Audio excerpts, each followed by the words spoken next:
Yo, man's air. Oh shit, where's my fucking one sec.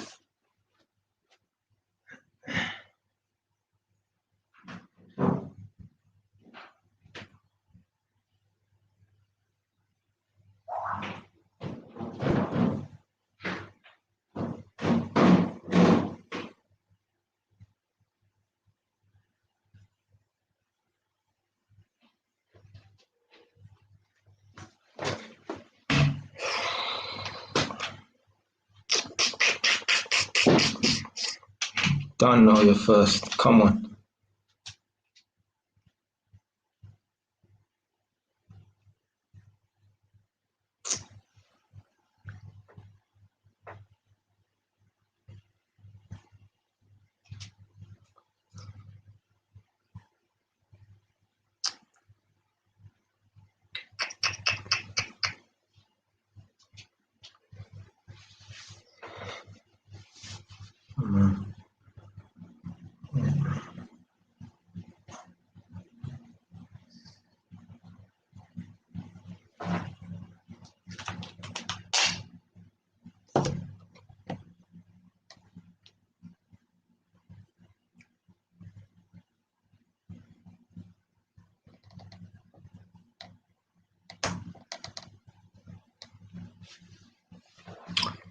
Hey, listen, Nadia, yeah, go on to the live stream on Instagram, yeah, and tell me what the playback's like, yeah, because obviously man's doing it horizontal, yeah, instead of I'm doing a horizontal landscape instead of portrait. So yeah, jump on the live stream on Instagram and let me know how it looks.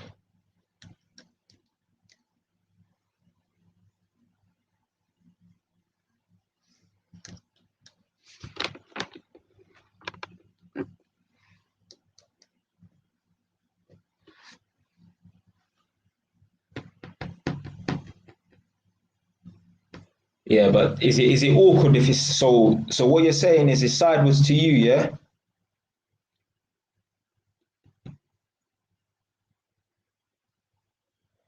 Because to me it looks all right this way, innit? But I'm just wondering like what it's like for someone to be watching it on Insta. Change the camera, yeah.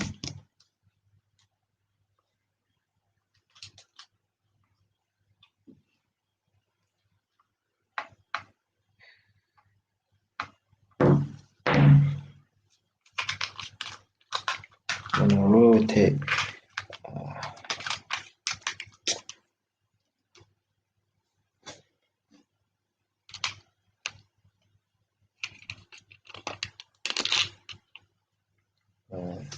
Now the only reason why I don't want it this way is because I can't charge my phone at the same time, or not properly anyway. Because obviously the charging port's at the bottom, and the way I've got the phone positioned, the charging port, I can't push the charger in, innit? I'll find a way. Let's see.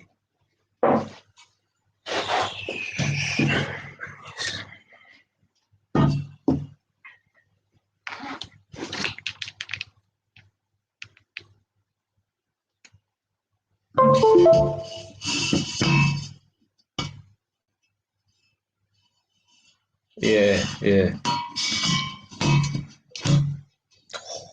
You want to see what I did? Man's got the thing lined up properly.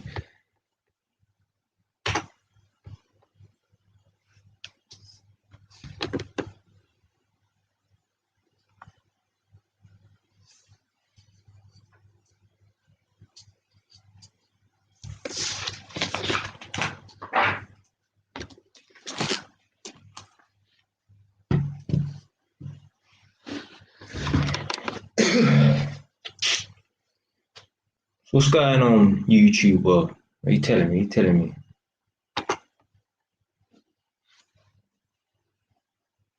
Should be a good live stream still.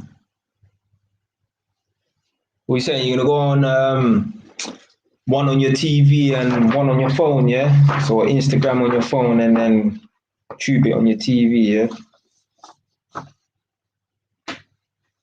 Obviously, man's got man's notes there. 4 pages deep, come on.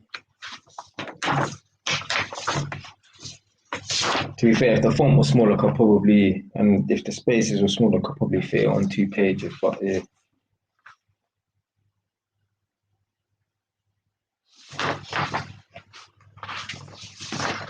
Laptop and phone, yeah. Can't on my TV. Oh, okay.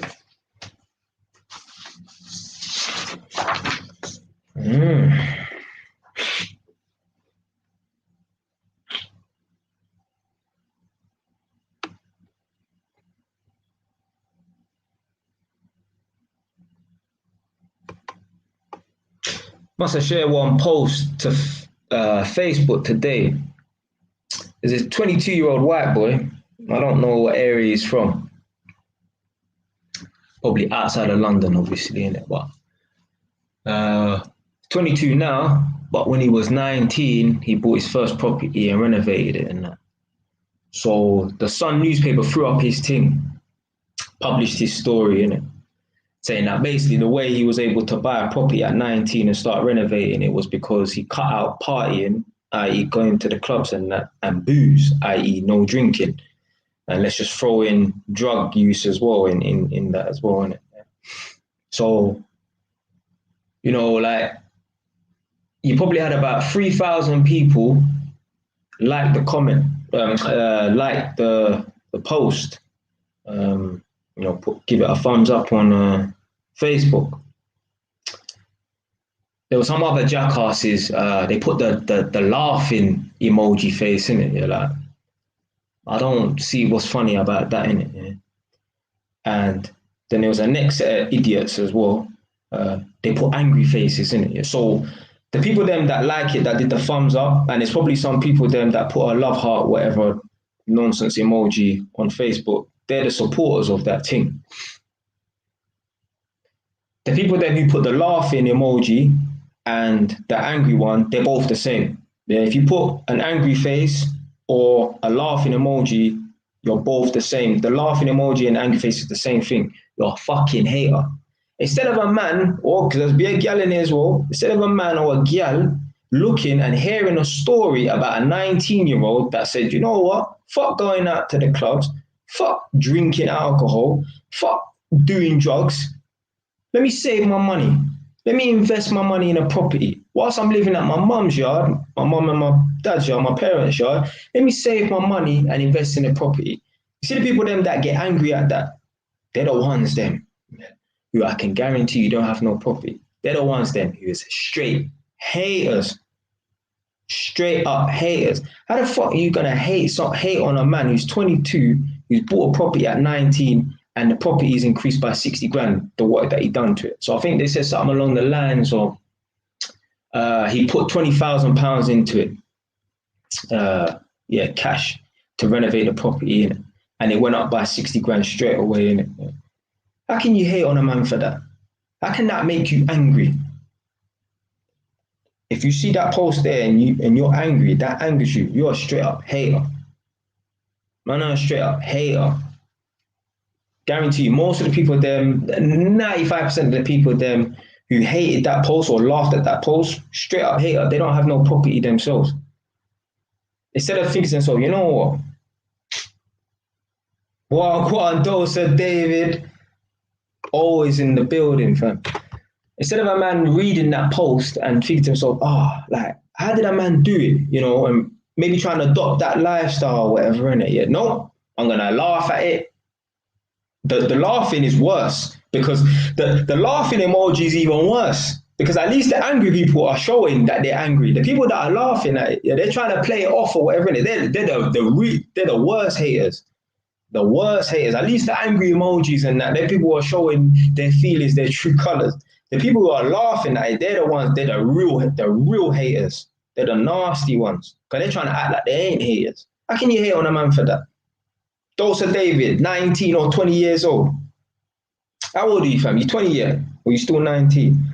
Imagine you buying a property, 19, 20, and then you start renovating it and it goes up by 60 grand, and you start posting that up, or the Sun newspaper throws that up, whatever, in it, and people start laughing and hating on it.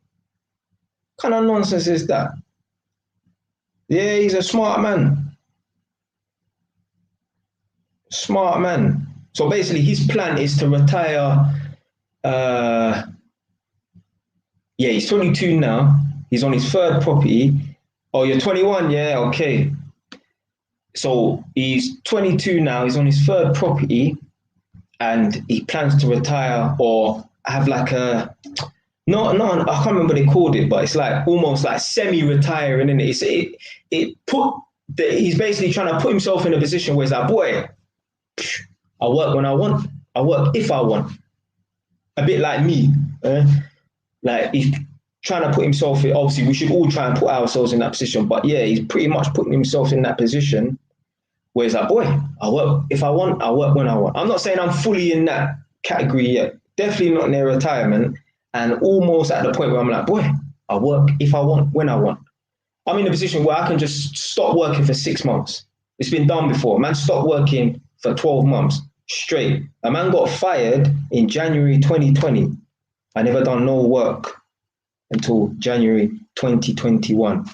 So this was during the first initial lockdown. Then my man didn't do no work at all. Nothing. Like, obviously some little idiot private jobs here and there, but they weren't covering my bills. If I had £0 on 0 pence, them little idiot private jobs here and there that I was doing, yeah, that ain't sustaining nobody. So like when I made that video, if you lot can remember, and I had the money on the table saying, yeah, you know, I made like £600 in 2 days. Yeah, that sounds good and that, but that was only over 2 days. What about the rest of the month? Yeah, man's outgoings is way more than £600 or whatever. So them little private jobs that man was doing, you know, they weren't sustaining me. But I put myself in a position where I didn't even have to work for 12 months. And I bought a fucking property in that time. This is the power of sacrifice. This is the power of having that mindset that that white boy had. Oh, you know what? I'm 19, but I'm not going to do what the typical 19-year-old did or does. I ain't going to be out partying all the time, every fucking weekend or whatever, innit? Yeah? And I ain't going to be out wasting money. But going out is expensive, you know. I don't even know how much alcoholic drinks are in the club. I know they're expensive. Obviously, I don't drink, but I know they're expensive when they're fucking charging £2, £3, £4, £5 for a bottle of water. So how much is... Give me some figures, someone in it. How much a drink like alcoholic drinks are in the fucking in the clubs and that. It's expensive. Even in Loughton, there used to be this place called New Bar. Man used to go up there years ago. And me, I'm a cheap ass. I didn't want to buy a Red Bull inside New Bar. So I left New Bar and went next door to an off-license, Turkish man off-license. You know, the Turkish man in the off-license, 2 doors down from the New Bar, which is a club, the man was selling the Red Bulls for like £4 or £5. So basically, at night time, the prices increase. Because I'm I think to myself, this is madness. So not only is the club trying to rip man off, the shop next door is trying to rip man off as well. Imagine that. Look, £12. £12 for a cocktail. Bottle of wine, Prosecco, £30 to £40. Madness. What's going on, Ali? What's going on? What's going on? Yeah, well, sure, you can spend £1,000 if you want, yeah. It's expensive, especially when you're doing it like, actually, I don't know, if you do the rounds and that, if there's like 6 man or whatever in it, yeah, you could probably just get away with buying 1 round. And I don't know how much that might cost you, maybe £60. It adds up. It adds up. It adds up. I ain't saying don't go out and enjoy yourself. Cause for me, the club thing is not for me. I don't care about, like, you see they're saying, COVID passport, vaccine passport, you're not allowed in no clubs. You think a man like me cares? If they said to me, you will never be allowed in a club ever in your life again, I'll be like, boy, I don't really care, innit? Unfortunately, you know, I'm not allowed in a club ever again, but I won't really care or whatever, innit? Yeah, I'm not saying don't go out to clubs ever, but boy, if you want to get to a certain place, like, you have to make sacrifice. You have to be like my youth. You have to be like my youth. Yeah, I ain't. That's why I like hearing stories like this. I ain't the only person out here that's making sacrifice. There's other man on that. Yeah, There's other man around on that energy. My bedroom as well, just like man. Even slightly schooled man as well. Same thing again. He was 19. He went to a uni up here, actually, in Northampton. And he bought a property whilst he was 19, whilst he was a student. Now, a man's got 4 properties. And he's the same age as man. 28. Yeah, I'm going to be 29 in 6 days. My man's an old fucking G out here, fam. Old G. 6 days, a man. But yeah, anyway, boom. A man's 28. He's got 4 properties. 3 in this country and 1 in Sweden. And I think he even might be out there now. You see the man them that we went to school with and that, who, when they were 21 through to 25, probably still now at 28, turning 29, who were drinking and partying and running around chasing girl. The man, they're still in Edmonton, you know. The man, they are still in Edmonton with no prospects of moving out and getting their own place. It's all right if you're still in Edmonton, still living at your mum's yard because you're saving. Don't have to be Edmonton, it could be Tottenham, it could be Walthamstow, it could be Stockwell, don't matter. It's all right if you're still at your mum's yard, but there needs to be a plan. Even if you're 35, there still needs to be a plan if you're at your mother's yard. You don't want to get to the age where you're like 40, 42. Certain man are 50. I know family member, man are 50 years old, still in their mother's yard.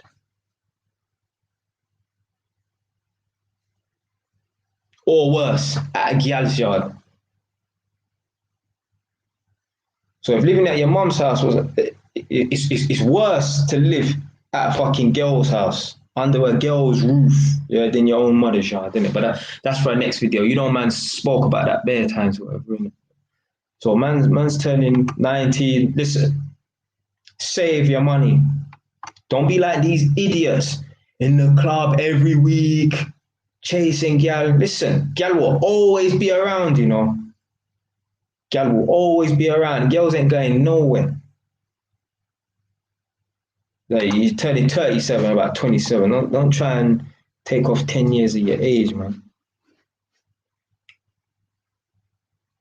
The man said, wait, why does this show up when I search atheism? Well, I'm an atheist, so yeah, I don't believe in God. I don't believe in God. So, yeah, and I think one of the major reasons why people believe in God is because when I was sitting down talking to Nadia the other day, the most profound question, the most intense question in this world is, you know, what happens when we die? And for some people, the only explanation is an afterlife, because it is hard to fathom. Even me saying this right now, and I thought about this many times, even when I spoke to Nadia and years ago, and it like, right now, I'm here in my yard. You're in your yard, or you might be at the gym. Yeah, certain people at the gym right now. You're watching me or whatever, in it, yeah, and you're conscious in it, yeah. And you know what's going on. You know what you did yesterday. You know what you did today. You know what you did weeks and months and years ago, whatever. You're conscious. But then what happens when you die? What happens to that consciousness? Like, what happens? Does the lights go out and everything goes silent or whatever? Well, some people will feel that, and their answer to that is, well, there must be an afterlife. This consciousness cannot die. For me, the only way I can answer that question myself is, well, what happened before we was alive? When we was a fucking sperm cell in our dad's seed? Where was our consciousness? It didn't exist. So therefore, there will be no consciousness once we die. And it's hard to understand. It's hard to fathom in that. But yeah. And the thing is, well, another reason why people believe in God is some people just can't, like, unanswered questions and that. They must think that, oh, there's a higher power in that. Sometimes we need to accept, sometimes you're just not going to know. We may never know what was before the universe, because obviously the universe must have had to come into existence at some point. What was before? Some people, because they don't understand that, or they might not even know the answer to that question. They'll say, well, it must be a higher power. There must be a God that exists. Sometimes you got to accept just not knowing, answers to questions instead of just saying, okay, well, boy, because I don't know, there must be a God out there somewhere floating around in the center of the universe. No, no. But yeah, in about 10 minutes time, I'm going to kick off with this live stream because I've got 4 pages and I don't want to be up until midnight like last time. So, yeah, one thing I wanted to... Yeah, I mean, that's what a man thinks, innit? Yeah, I don't believe there's a creator and that, innit? But yeah, one thing I wanted to talk about as well is like... one thing I hate, and I've always hated this as well, like, I never really knew the word for it or whatever, innit? Yeah, but like, feminism pisses me off. That the masculine energy in women that feminism has bred just pisses me off. Like, I'll tell you why, yeah? Feminism's good for some things. Women weren't allowed to vote back in the day. I believe women were allowed to be beaten by their men back in the day. Women can now work and, if a woman goes for a particular job and a man does, it's not gender bias in terms of the wages. So if it's a 30 grand job for a man, it's a 30 grand job for a woman. Those are the good things about feminism. Yeah, women can drive cars. There's certain countries in the Middle East, women are not allowed to vote, women are not allowed to drive. No. That's madness. How can women not be able to vote or drive or whatever? So those are the good things about feminism and that. But the bad thing about feminism is giving women this ideology that they're on the same level as men. But then when things happen to them, they can't fathom why things happen to them. They can't correlate the two. For example, I was at some woman's house yesterday doing my electrical testing. So when I was chatting to her, she said to me, I guessed that you was from London or whatever. Innit? So I'm up in Northampton, innit? Yeah, she guessed that I'm from London. Everyone in this fucking area that I meet, they always know I'm from London and that. I don't think I have an accent, but they do. So anyway, boom, we're chatting now. She was like, yeah, I'm scared to go to London. She said she actually came back from London about a week ago. She said she just finds it scary. Like she thinks that she's going to get mugged or whatever, innit? Yeah, like, it's a black woman. I don't know how old she is. She had a 17-year-old son, so I'd say she's at least 37, 40 years old, whatever, but she don't look it. She said, yeah, she feels scared and that, innit? Yeah. And you know what? I actually respected the fact that this woman was actually, had the courage or the balls to admit that she's afraid. Because a lot of women are on this macho shit, like they think, a lot of women think they're tough, but they're really not. Yeah, so I respected the fact that this woman was able to admit, yeah, she feels vulnerable. She feels scared. I was saying to her, listen, man, as a black woman, you don't need to feel afraid in London. Like, especially if you go to the areas that I'm from, Edmonton, Tottenham and that, no one's going to bother you because she felt like, she goes to certain rough areas and that people are going to trouble her. I said to her, no, if you go to my area, Edmonton, or if you go around the corner, Tottenham, no one is going to trouble you in that way. Men will come up to you and talk to you. That will happen because you're a black woman or whatever. Yeah, men are going to try and move to you, but no one's going to trouble you on that level. Yeah. And she was like, because all the stories I hear and that. And no, it's not like that, man. It's cool, man. Obviously, there's trouble everywhere and that. It's boom. So that was the first woman. That was yesterday. There was a woman today. Where she lives in this flat, this is in obviously Northampton as well, where she lives in this flat complex, she was telling me about the bins and she said it's really dark around there where the car park is. And she said she hates the fact that they've closed the car park and made everyone park somewhere else. So she doesn't like walking through where the car park is because she said, I'm a woman and I feel vulnerable at nighttime because it's pitch black. There's no cameras and there's no street lights. And if there is, it's like a million miles away where the nearest street light is, whatever, innit? So she feels vulnerable, innit? So I respected her for that, innit? I said, no, it's good that, you admitted that, whatever, innit? Because again, there's a lot of women that think that they're tough and they're not. So I said to her, you know, as a man, I don't ever feel vulnerable at nighttime or in the dark, you know. I said to her, like, man, a madman, you know, man go running at midnight, you know. Running, I go jogging at midnight. Now, I don't like to go jogging at midnight because I don't want the police thinking that man's a thief. Now, why is a black man running at midnight, 12:30 and that? So I don't, that's one of the reasons why I don't like going running. I don't feel vulnerable.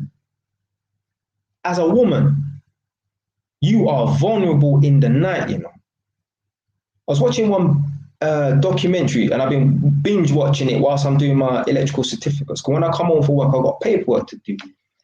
And there's a few rape cases on there as well, isn't it? Yeah. And these women are like walking the streets at night and getting followed by men.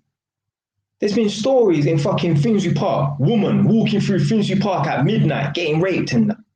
Feminism has made women think that they are safe and they are not vulnerable in the world. Women are vulnerable in this world and women need to be careful. Women need to have that mindset that if I go out at nighttime, I'm a vulnerable person, I can be attacked. That don't mean don't ever leave your yard, but definitely have your wits about you.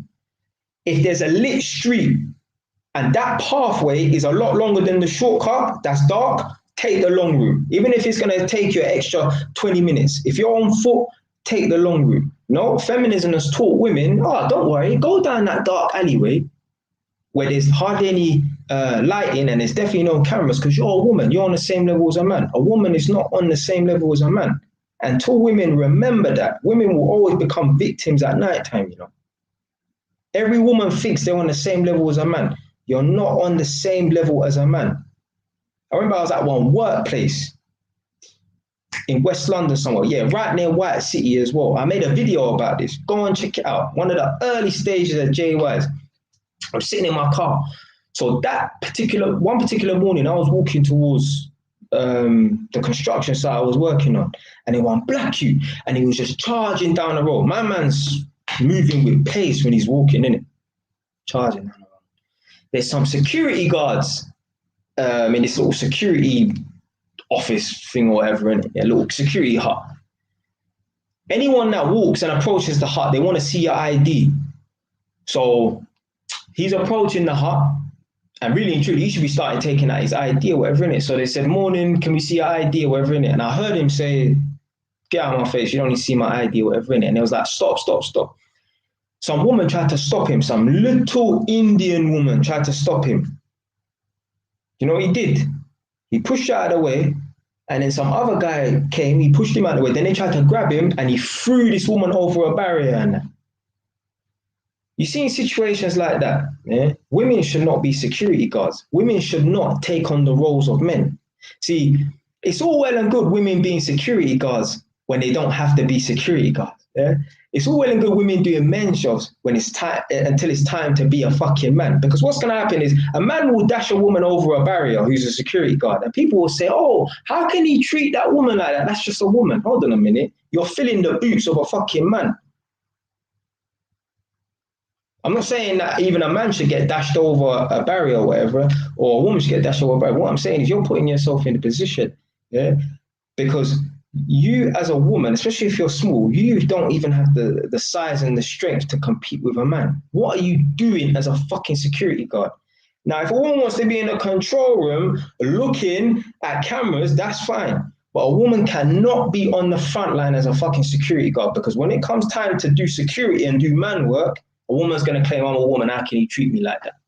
A woman got dashed over a fucking barrier. I had to run over there and push up the ute, you know.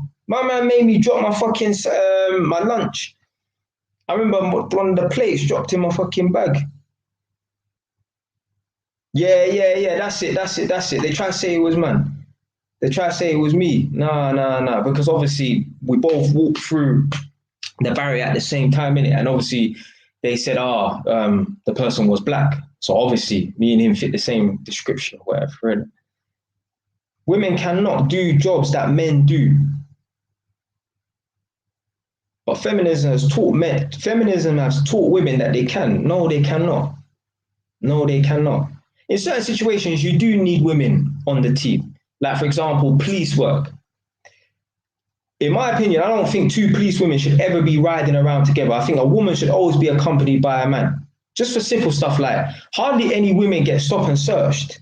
But obviously, if you've ever been stopped and searched as a black man, you know, on the streets of London, they're going to be looking for knives and that. So when they stop and search, see, I might even have to talk about this in the main topic. When they stop and search us, they'll get intimate with us, you know, in a them man, they will put their hand in places they're not supposed to, to search for weapons as men. Now, a man cannot do that to a woman because them man, they will put their hand in the crutches, you know. So if a woman, for example, which is going to hardly ever happen, if a woman's getting stop and search for weapons and that, then there needs to be a woman on the team to do that search. You can't have a man doing it because there's certain men are nasty and they'll use that to their advantage. There was a fucking doctor in America who was sexually abusing women, sexually assaulting women under the radar. Yeah, so whatever examinations he used to do it in a perverted way. Certain things like that. See, a female, they should have a female doctor or a female nurse on the job to be doing them things there. Because a certain man, they take advantage. A certain men are nasty. Certain men are nasty, man. But women, they cannot be doing the same roles as men. Women are vulnerable. Feminism has taught women now, it's all right, you're a woman. You're at the same level as a man. It's all right to walk through Finsbury Park at night time when it's pitch black. Nothing's going to happen to you. But when women get raped, strangled, and killed, they don't understand why it's happened. Yeah, it shouldn't happen. It shouldn't happen. But women are vulnerable. Women are not as strong as men. So therefore, they need to be careful. Remember, when a man's walking the street at night, the worst thing that's going to happen to us is we might get robbed. We could get stabbed or whatever, really. But if someone wants to victimize a woman, they're going to look at them in a different way. Yeah, you become food for certain people. Yeah, there's wolves out in the nighttime, you know, and you're like little Bambi in the woods. Yeah, you become food. Women should not be walking the streets at nighttime in unlit places thinking that they're all confident and they're tough. Because when the shit hits the fan, can you defend yourself against a man? Do you even stand a chance? Do you have the presence where a man will think, you know what, yeah, this person might give me a good fight? The answer is no. Women should not be walking the streets by themselves and that. But feminism has taught women, nah, it's all right, you do what you want. You're a woman. You're at the same level as a man. You're not. You're not at the same level as a man. Remember that. Anyway, quick little break. Let me get my can of Coke. And then man's just going to jump straight into this. It's been 33 minutes. 2 minutes, yeah?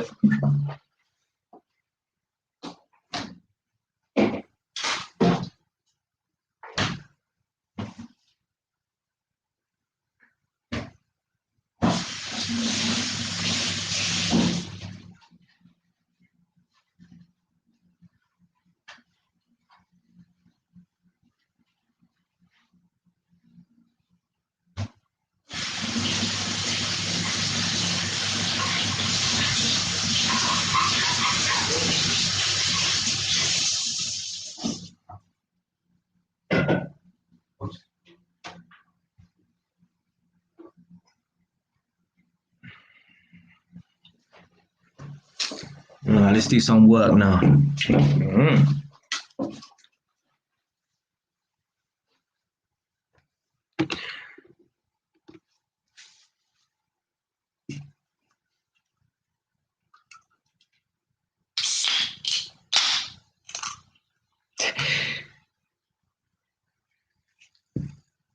One of my brethren before, his girl, her sisters, yeah, they got beaten up by some boys. They were in the studio.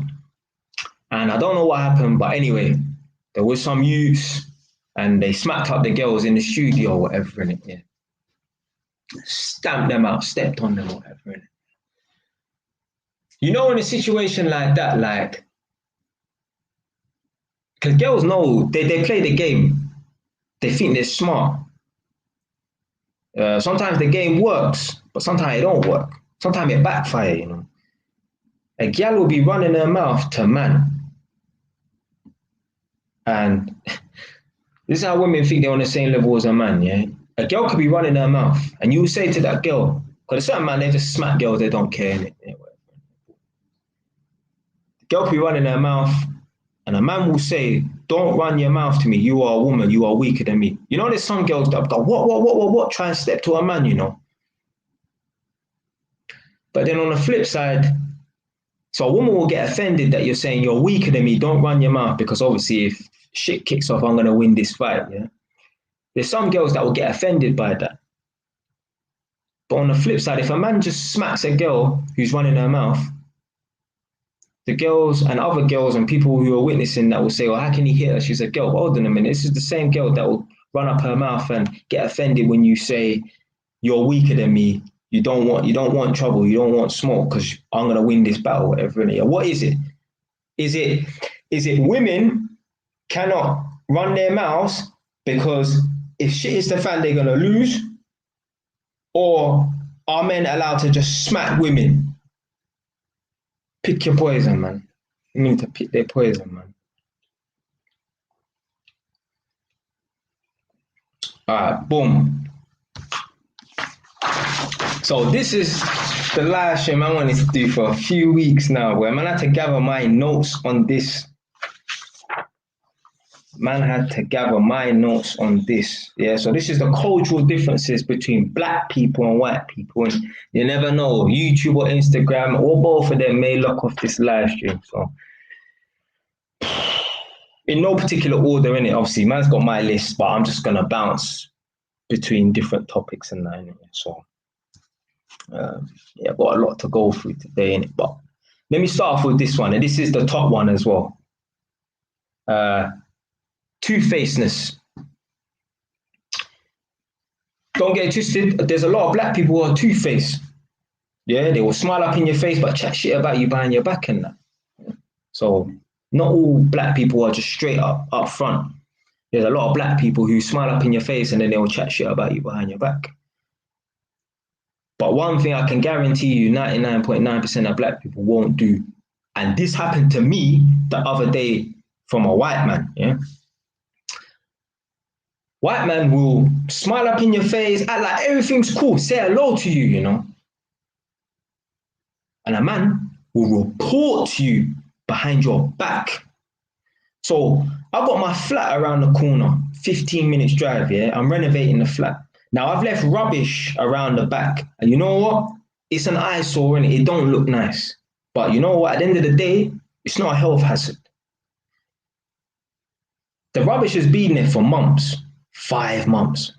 And I said to myself, do you know what? I'm not going to move that rubbish until I get a complaint, until the old man downstairs says something. Because at the end of the day, it's not a health hazard. It's just more of a case of like, that don't look good because it's rubbish. Rubbish never looks pretty, innit?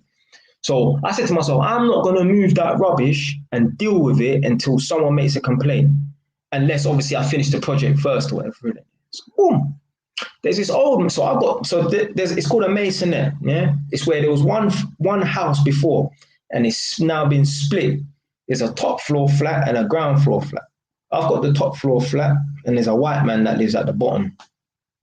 I go there every weekend and I hear him, but I don't always see him. But I see him every other weekend or whatever it is. Boom. See him all the time. See him enough.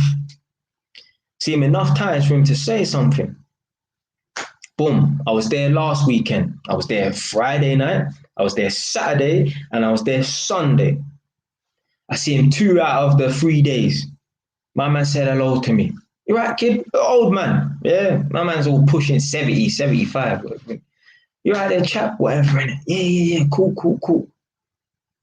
About 3 days after that, so I must have seen him on Sunday last.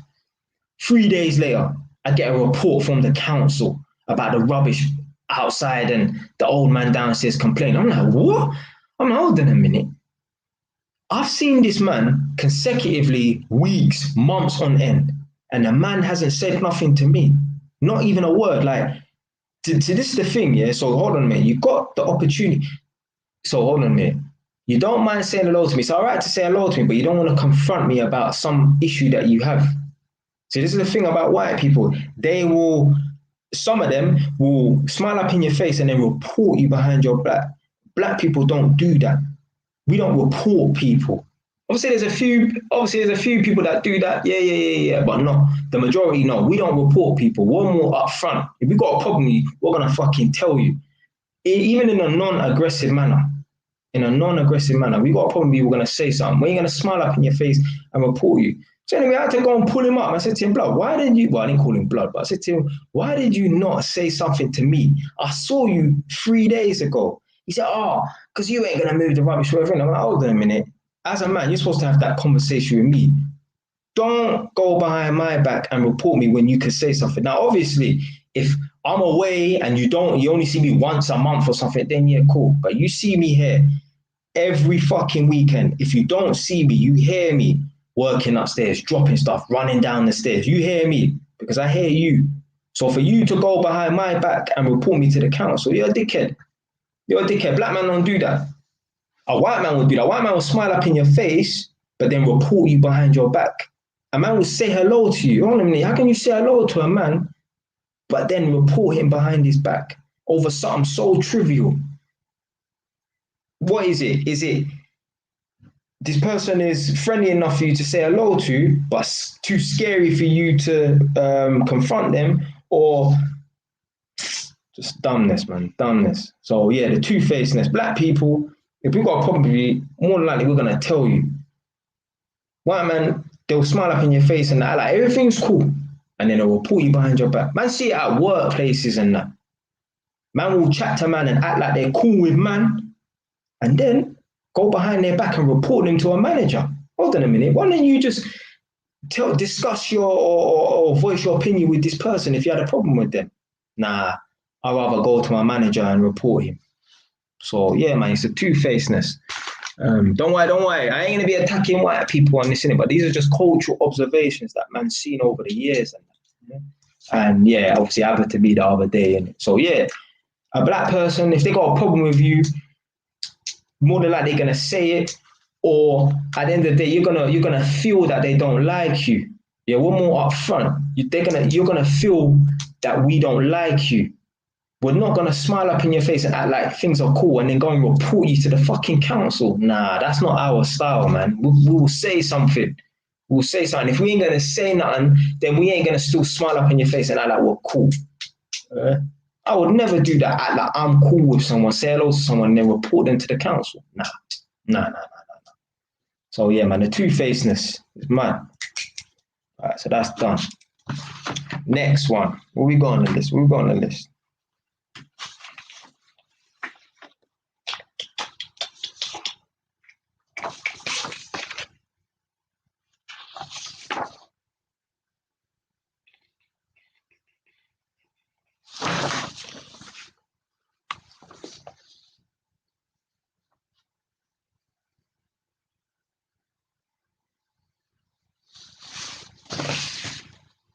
Just bear with me. Give me 10 seconds.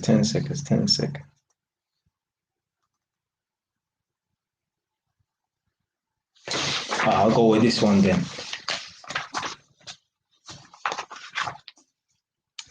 I mean, I can't speak for every fucking black person in it, but for me, as a black man, and I can speak for a lot of black people, just not every single black person, respect is fucking important to us. If you disrespect us, we'll have a serious fucking problem with you. Respect is a serious thing. I don't know if it's just, well, yeah, I'll say London black people, we can speak for the whole of black people, whatever, innit? Because the black people that are outside of London, they're not the same. They're like white people to me, the ones that didn't grow around black people, whatever, innit? So black people from London and that, black people who've grown up in black communities and that, respect is fucking important to us. Like even down to the households and that, like, black people, we don't come from fuck you mum households. That don't get it twisted. I've said things to my mum that I regret saying I shouldn't have said. Yeah, I'm not a fucking saint. Yeah, I'm Jay Wise, I'm not Jay Saint. But with white people in their houses, and I'm not talking about all white people, but you have more white kids telling their parents F off and fuck you and that, like just on a normal thing. Like as a black child and that, black kids, if we're gonna tell our parents to fuck you, they must have done something mad. White kids, they'll just tell their parents, fuck you over nothing, or not, or whatever they're saying, fuck you off. Yeah, we would never say that in that context, or our parents had to do something mad. They would have to get us on some real smoke for us to be swearing and saying fuck you to our mums and that. Black people, we don't roll like that. We don't come from fuck you mum households and that. Another thing as well, black people, we respect our elders. We have that natural default respect for our elders. White kids, they don't. They don't look at elders as like the types of people that they should just respect because they're older. I don't know. They just look at elders as just like the same level as them. I had some white kids at the back of my yard swearing at my 75-year-old neighbor. You know? Heck, there's youths at the back of my yard swearing at my 75-year-old neighbor. These kids are like 10, 11, 12 years old. Do you know what they called her? They called her a pussy. How can you call a 75-year-old woman a pussy?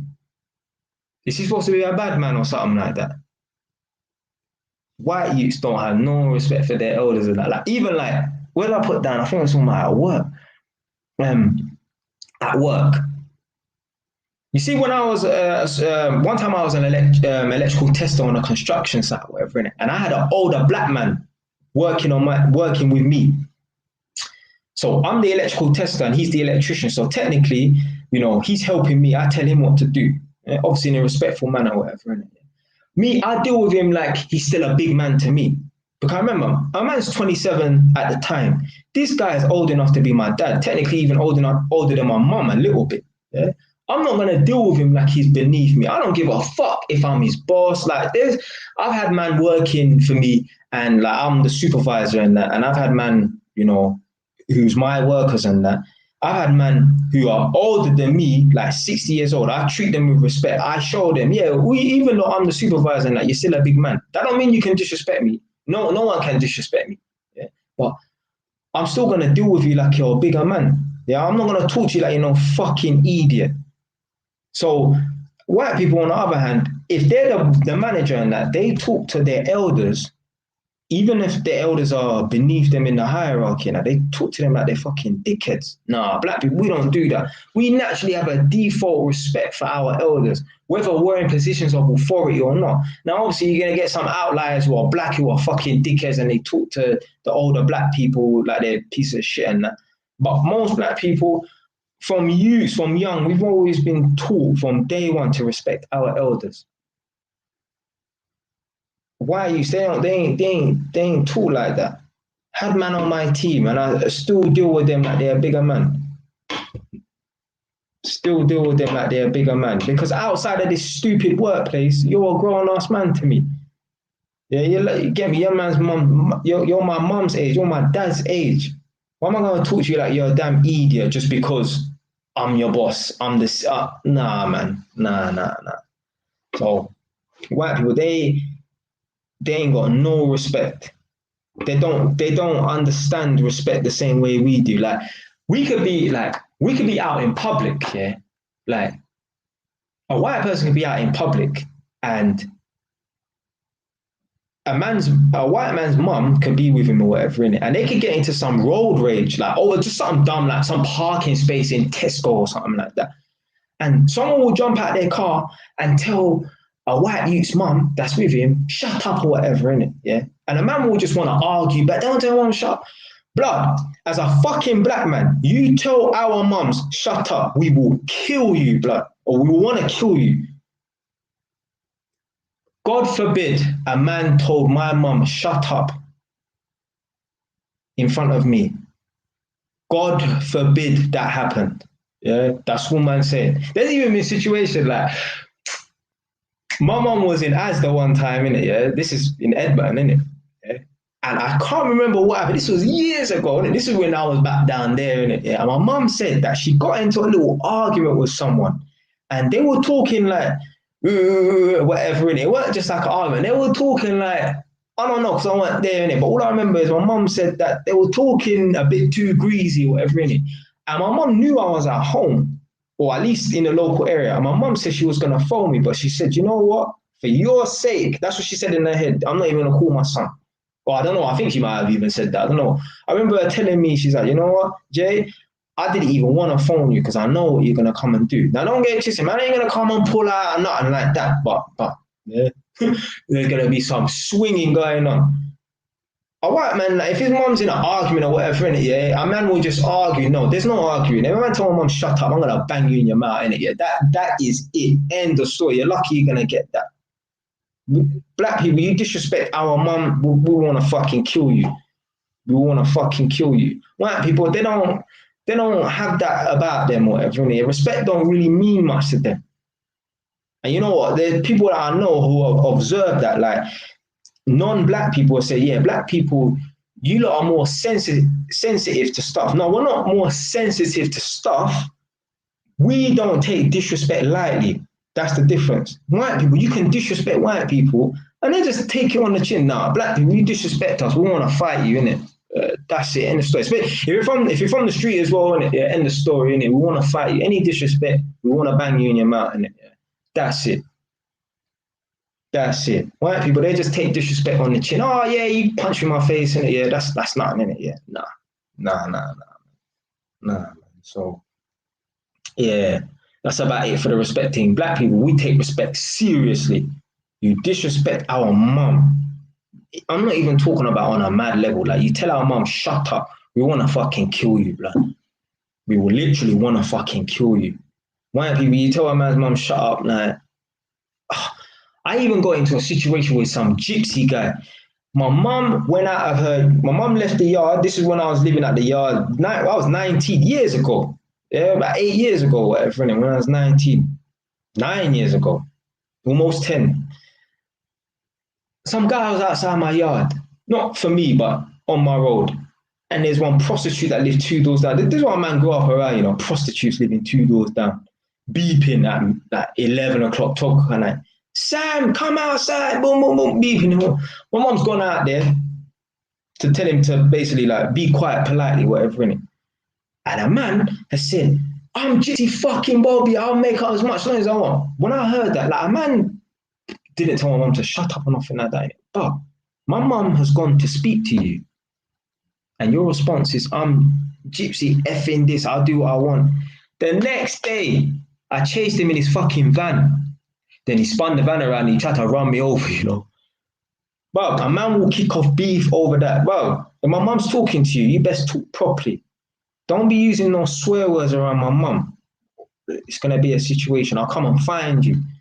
So literally the next day I chased after my man. And then afterwards he spun around the van and tried to run me over. Fucking maniac. If you run over someone in a vehicle intentionally, that's attempted murder, I don't think he understands the charges that he could have faced if he licked me down and the police caught him. Because me, I ain't gonna snitch, but I'll come back onto that informant and police snitching thing soon. But yeah, I've gone out there to beef a man because he swore in my mom's presence. Yeah, that's how we take respect. Like, that's how seriously we take respect as black people. White people, oh, you swore in my mom's presence, so what? I don't even want to bring, like, my mum gets her hair done and I don't even want to bring my mum to, because the barber shop that I go to has a woman's section as well, isn't it? It's just a unisex salon.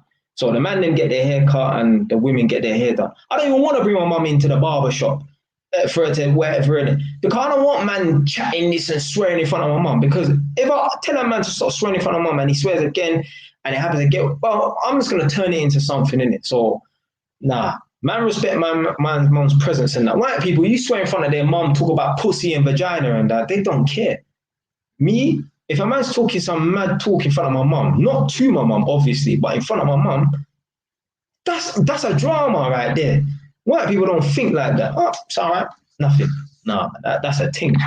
That's a thing right there, isn't it? Right, let me see what's next on the list. I should have really highlighted these, but fuck it, man. I might highlight the next one.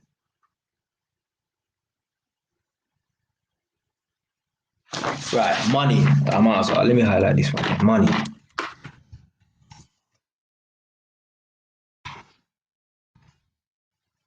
So when white people get money, you don't even really know they get money. White people are humble with it. That's what I like about white people. Yeah, when they get money, they're humble with it. Obviously, you're going to get some flashy people who have to show the whole world that they got money. But the majority of white people, you're not really going to know about it. They'll spend their money conservatively.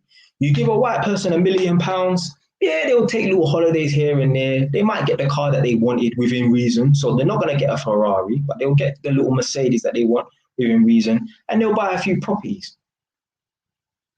Not a black man. A black man, you give a black man £1 million and he will show you with the clothes that he will buy that he has £1 million. You give a black man £1 million. Don't expect him to buy no property. Don't expect him to invest in stocks and shares and that. Yeah. AP watch, Moncler, fucking Ferrari, all these pictures on Instagram and that of these clothes and that. Black men are stupid when it comes to money. That's why black men don't have no money, or when they do get money, it just goes just like that. And you know when they invest in stocks and that, when they're down to their last little pennies, yeah, that's when they invest in stock. That's when black people invest, when they're down to their last little bit of money, because then they feel like, oh, well, boy, if I put this little bit of money into some investment, then I can get back to that stage and repeat the stupid cycle again. That's a good thing about white people or white men. They're humble with it. When they get money, they're conservative. Black men just turn fool when they get money. They have to show the whole world that they got money. Look, you see me? A man's wearing a Slazenger fucking hoodie. There's certain men, yeah, certain men out here, they wouldn't be caught dead on camera wearing Slazenger with a stain on it. Yeah, this is my work jumper in it, so yeah, I got my work jumper on in it. Yeah, there's certain man, they would not be caught dead wearing Slazenger or Umbra and that. Me, I'm a man with money. I don't give a fuck what image I portray. If people want to think I'm poor, yeah, I don't business. I know what's in my account. Yeah, but a poor man, a man that don't have money, feels like he needs to show the whole world that he's got money because he knows deep down he's broke. It's an overcompensation. Overcompensation. On the flip side, though, so we got white people like when they get money, they're humble with it, whatever in it. Yeah, and with black people, when they get money, they ain't humble with it. They have to show the whole world that they got money. But the difference between us, so black people and white people as well, is white people don't take money as seriously. I meet white guys on construction sites and they had businesses before, they're in business at the moment. And a man will say to me, oh, I done this deal with this person and I got knocked for 20 grand, meaning they got ripped off, they got bumped for 20 grand. Yeah, a man basically robbed them for 20 grand. What do you mean? Hold on a minute, fam. What do you mean you got ripped off and robbed for 20 grand? No. As a black man, if you rob us or bump us, yeah, if you shake us for 20 grand, we will kill you. I know man in the ends. I remember when I first came out of jail, I was out of jail for 2 weeks. I bumped into one of my brethren. He got one girl pregnant who was one of them girls that has been through all the man them. He touched it. I've touched it. He's touched it. He's touched it. She's ran through five man, and we all brethren and that. We all at some point could have taken a photo together sitting in a man's living room. Yeah, us man are that close, and he got this girl pregnant by accident. Well, it wasn't an accident, but he didn't mean to get her pregnant, but he weren't taking no precautions. So you do the math, you fill in the blanks of everything. You know, one of the man them said, well, boy, if you give me £50, I'll beat her up so she can lose the baby. Yeah. So there's no way you could rip off a black man for 20 grand. A man is willing to take her life for £50. In effect, if you beat up a girl when she's pregnant, you're taking her life over £50. There's man on the ends. You could pay a man £1 grand to kill someone. There was even a youth from Northwest London. He went down to Hackney. I saw a video about it. When I was in jail, when I was in Feltham, I met one woolly Duke, same age as me because I was 18, when I was on Quail. Padded up with one woolly Duke. And he was telling me like, yeah, them Northwest youths are on smoke. He told me that, some Northwest youth went down to Hackney. He was paid as a hitman. The youth was like 15 or 17. He went down to Hackney and he shot some kind of like Turkish or Iranian woman in the face. So he told me this when I was in jail. You know, when I came out of jail, 8 weeks later, I went and I found that video because I couldn't believe it, innit? The reason why I remembered that story is because the youth, after he killed the woman, I think he went and bought a Gucci hat and a Gucci belt or something like that.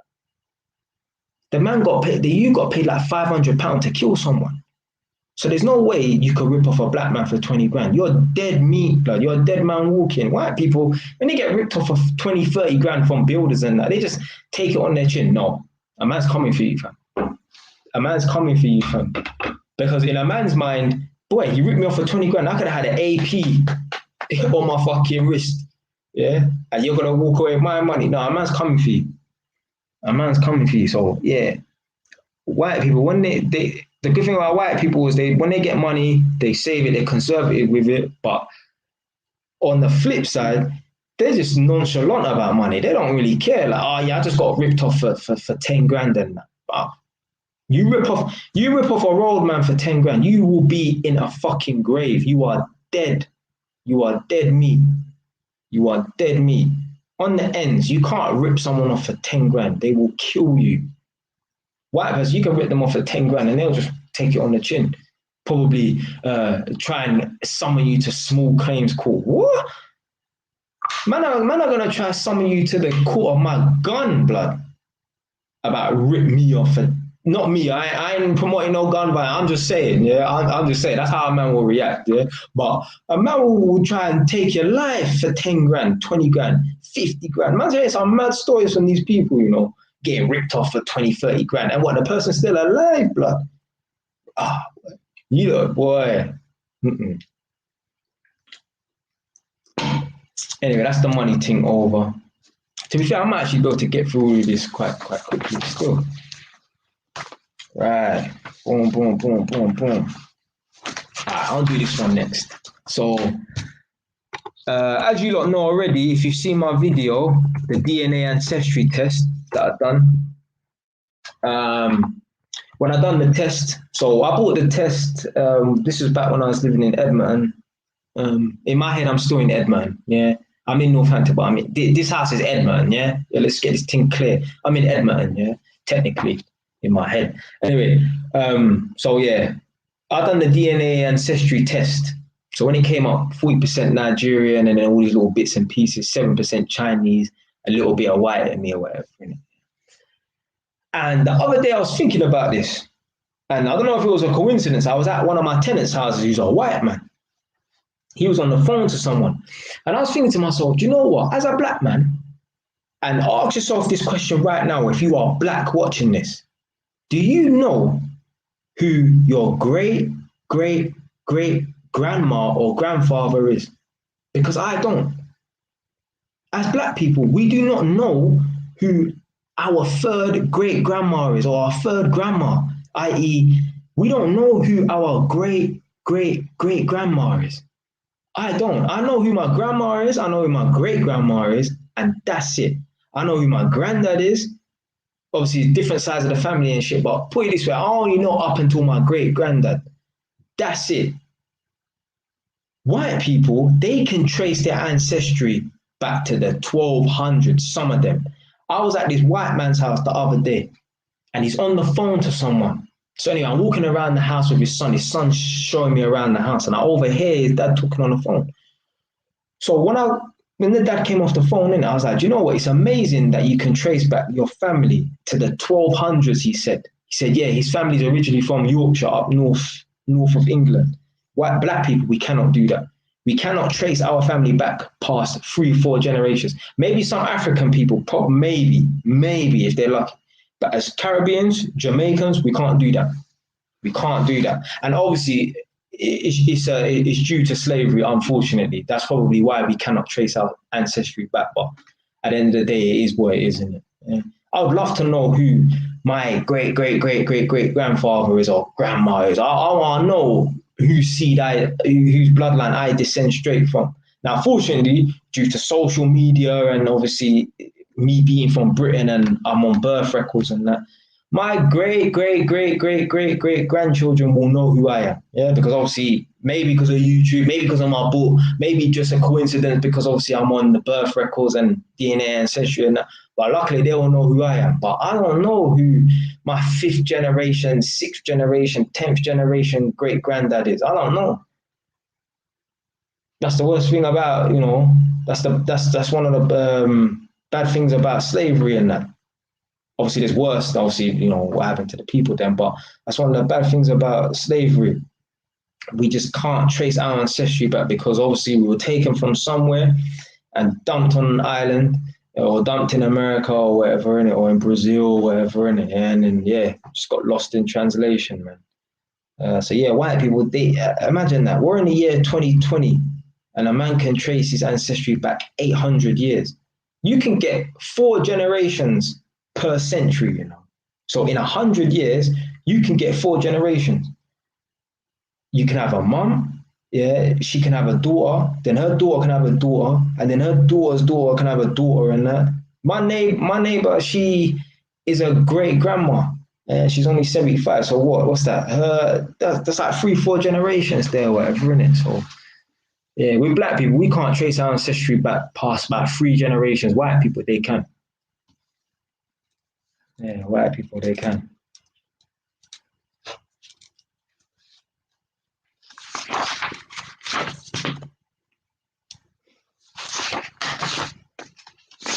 Well, since I mentioned slavery and that, might as well talk about the victim mentality. So white English people, they don't really have a victim mentality, partly because they can't pull that card.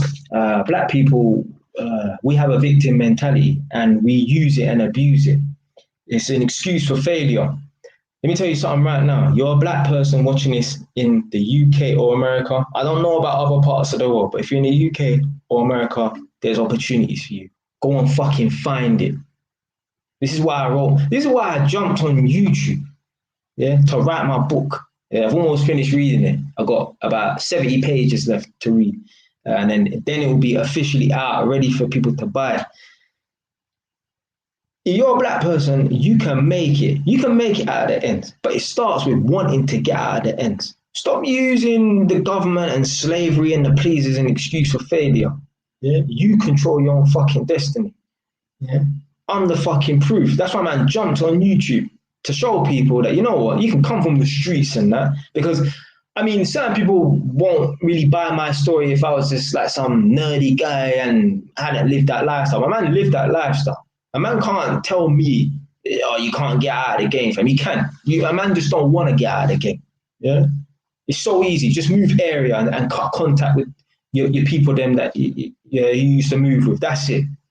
Yeah, just move area. Man are still on postcode, so man don't leave their area, innit? So move area and start afresh or whatever, innit? So anyway, black people complain about the victim mentality and that, and this card is overplayed, and that this ain't the 60s or the 50s, and that there's opportunities for black people. Maybe it was harder back then, but it ain't now. It's easy. It's too easy. Yeah, you don't even need to get a job nowadays. You can fucking become a YouTuber and make money. You know how much black men on YouTube or black people on YouTube making money just chatting shit. Man like King Riches. What you saying, man? Man like King Riches in the building. You know what I mean? It's a coincidence. My man watching and I said black YouTubers making money on YouTube and King Riches has popped up and that. But yeah, you got black people on YouTube making money, just chatting. Yeah, just chatting. Don't tell me there ain't no fucking opportunities for black people. Yeah, it might be a tiny, tiny little bit harder. Maybe I'll throw that in there. But in the grand scheme of things, it don't make no difference. It don't make no fucking difference. So I would say black people, they'll pull the victim card and that, and someone will throw that back at me and say, well, they've never been subjected to oppression and slavery and that. And yeah. But what about Jewish people? Better Jewish people got killed during the Holocaust. And we don't hear Jewish people complaining, blood, they just get on with it, Maybe amongst their community and that, maybe they talk about what happened, maybe. But you know what? Whether they're talking about it or not, they're getting on with it. Black people are talking about it and not doing nothing about it, fam. When there's bare opportunities. Bare opportunities. But man don't want to get on with it because it's easier to blame the white man. So yeah, white people, yeah, they can't pull the victim card, like white English people now, they can't pull the victim card and that because they were never really victims on anything. But at the same time, Jewish people were, and they just got on with it. Yeah, go to Stamford Hill. Yeah, them lot are thriving and prospering. Yeah, they got money. They might not look like they got money. Trust me, they got money. Trust me, them man, they own all the properties in Stamford Hill, most of them. Yeah. So, all right, boom. So the victim mentality, we covered that one.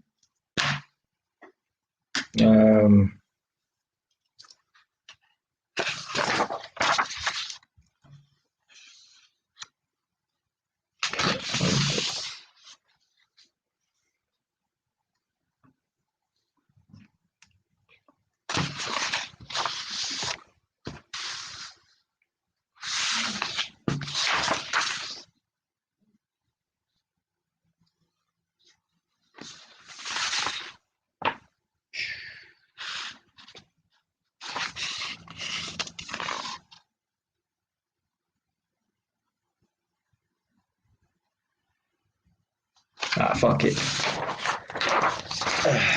Uni. Chat about uni.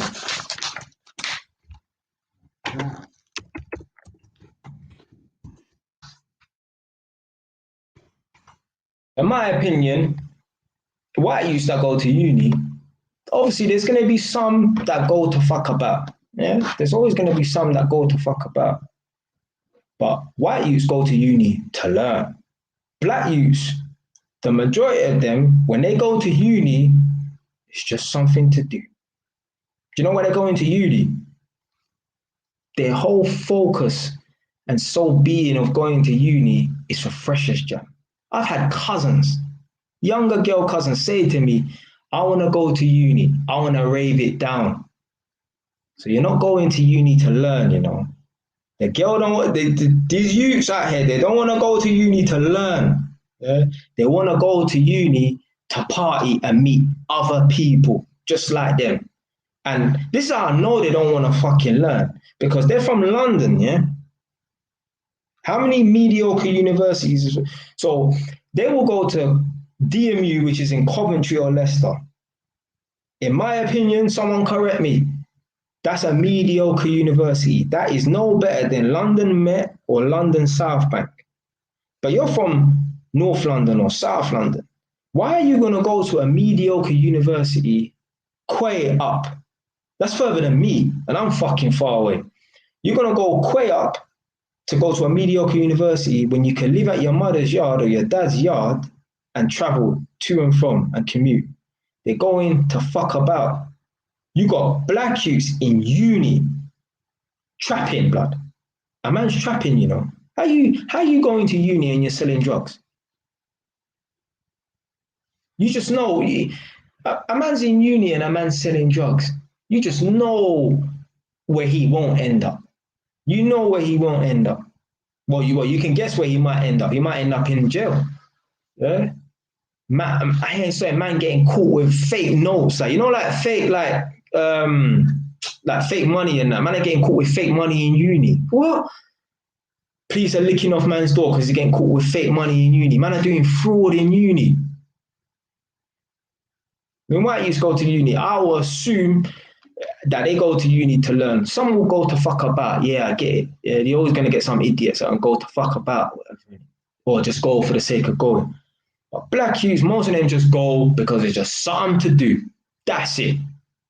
Man are going there to trap. Man are going there to link gal and that. So yeah, the uni, and then they go to uni, come out of uni with any degree or whatever, and then they complain they can't get a job. You didn't go to uni for the right reason.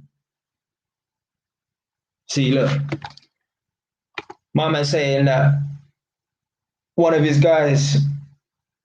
Hold on, yeah, man, back in the day. Oh, bro, well, maybe it's his brethren or his actual brother, whatever, got locked up, shot in uni. That's what I'm saying. Man are going to uni to trap. Man are going to uni to trap. So you went to uni to trap, you didn't get your education, and you ended up in jail. and you're in debt. Madness. All because probably certain man, they just want to make a little bit extra money so they can stunt or party and look good for the gal them and that. Or look where it got you. Forms of the unit team's done.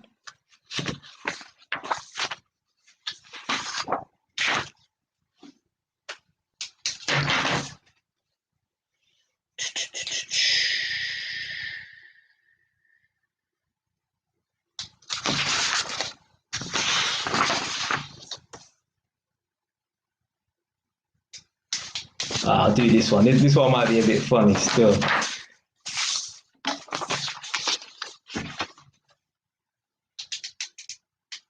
No, I think I'll leave that. Hold on.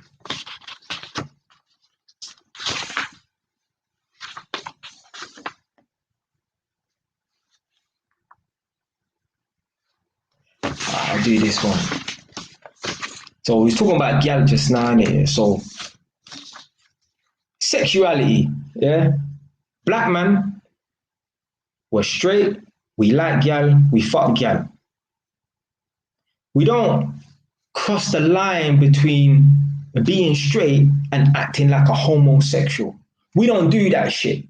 Yeah? White men, on the other hand, white men are straight, heterosexual, but white men still cross that line and think it's funny to do homosexual stuff. No. We don't do that business in the black community. Yeah, we don't fuck about with that shit. Like, but man, see man do some stuff that I don't even want to repeat on YouTube with their brethren, talking about white man. Yeah, and I'm thinking to myself, black man never do that stuff.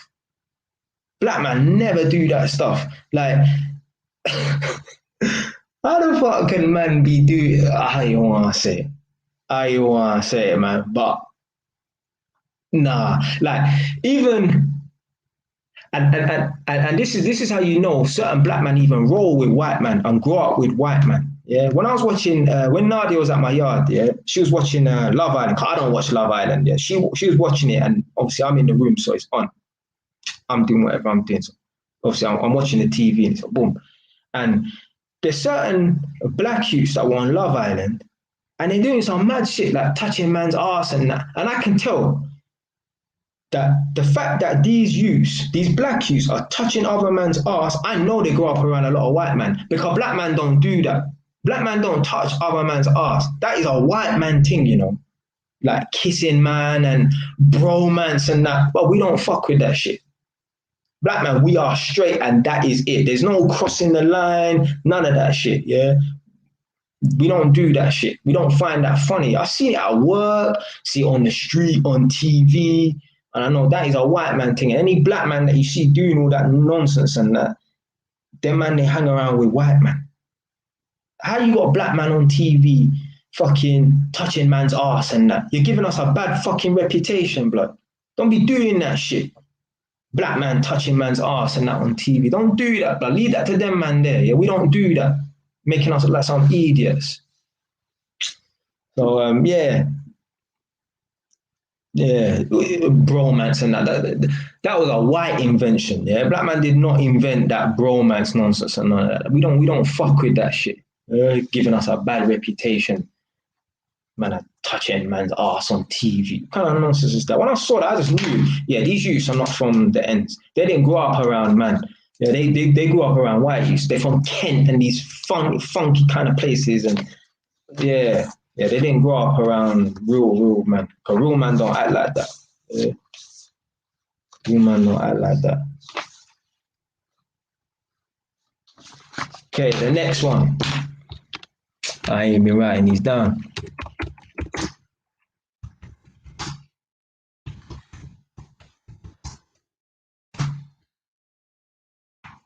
A quick buck mentality. Woo! This one was invented by black man. Yeah. Oh, we own that. Yeah, we own the quick buck mentality. Yeah, we are the inventors of that. You see how Thomas Edison invented the light bulb? We invented the quick buck mentality, and it always backfires on us. Yeah? You know how many Caribbean shops, Jamaican shops I see pop up in Edmonton and Tottenham? And after a year, the shops closed down. There ain't even no fucking dust on the Ross Clark sign, and the shop's already closed down and that. You know why? Because we got a quick buck mentality. We can't see things for the long. White people, when they start business and that, they expect the business to not really do so well after 3-4 years. They expect it to take 5, 6, 7, 10 years and that. Black man, if we ain't making money within the first month or 6 months, we're out of there. This is why we don't get nowhere as people. We got a quick buck mentality. You see all that rent to rent shit as well. I'm not saying that rent to rent wasn't invented by a white man. Yeah, a white man probably invented the rent to rent scheme, but black people, we've taken that over. Don't tell a black man that he can make money off of someone else's property, you know. So black man love the idea of making a drink off of other people's thing. Yeah, cause we got like a leech mentality, a lot of us, you know. That you can't. I've had man say to me, yeah, Jay, because obviously I'm an electrician, innit? Yeah, Jay, I know someone that needs some electrical work doing. Yeah. How much would it cost to put up 3 lights? And I might tell a man £90. And you know what they'll tell me? All right, then cool. I'll tell them £110 and try and make a £20 drink on it. What the fuck for, fam? Why are you trying to make money off of something that's got nothing to do with you? Yeah, someone's coming to you for the job or whatever, innit? But why do you feel like you need to make money on top of things? We got that leech mentality. We got that quick buck mentality. This is why we don't get nowhere. White man don't think like that. Rent to rent. Don't tell a black man that he can make money off of someone else's property without buying his own property. Go and save up your own Ross Clark money and buy your own damn property. Then make money off your own thing. I'm not saying don't do it. I'm not saying don't do rent to rent. If you want to try and do it to get money you want to get experience in the rental game and the property game, fine. And you want to use that money to buy your own property. But the sole aim is to buy your own property. Don't be leeching off of a next man. I'm seeing man on YouTube. Yeah, I got 28 properties. And if I see it, I believe it. Come to find out he's only managing 28 properties. He don't even own any. Yeah, he's making money in that, but come on, man. Well, how are you going to teach your youth? Yeah, don't work hard or whatever, innit? Yeah, just take over landlords' properties that you haven't worked for and sublet all the rooms and that. Foolishness, man. So that quick buck mentality needs to fucking stop. Trading as well, another quick buck mentality. A man don't want to go uni and learn properly. A man don't want to go uni and learn and become a stockbroker. No, a man just wants to jump on TradeX, Forex, and sit there and research, as that man want to call it, and study the thing for a few months and then feel like he can make money. Man posted a fucking snippet, like cut up a little live stream and put it on Instagram. And I think I was saying something along the lines of the real traders are the stockbrokers. These look all. See, the reason why you got a lot of men jumping on trading and that is because it's easy.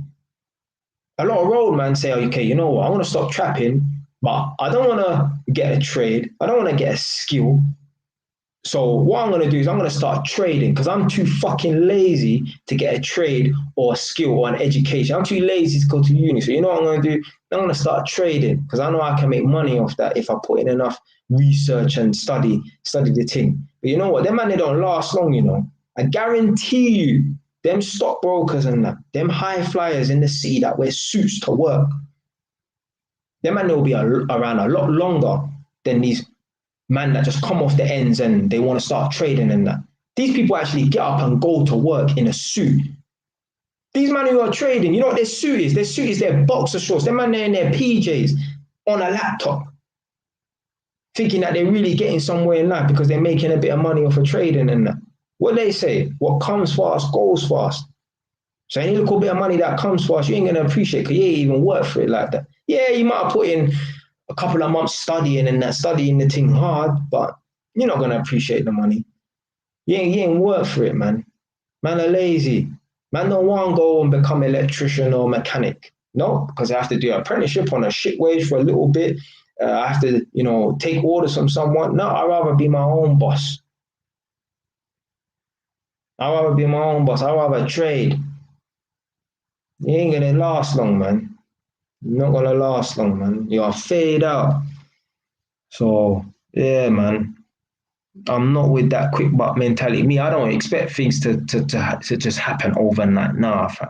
Nah, everything takes time. Everything takes time. Look at like even like Kevin Samuels and that. Yeah. Big up to Kevin Samuels. My man was just doing his thing, had a solid good 200 subscribers and that. Yeah. 200,000 subscribers, sorry. And then one day he blew up. Yeah.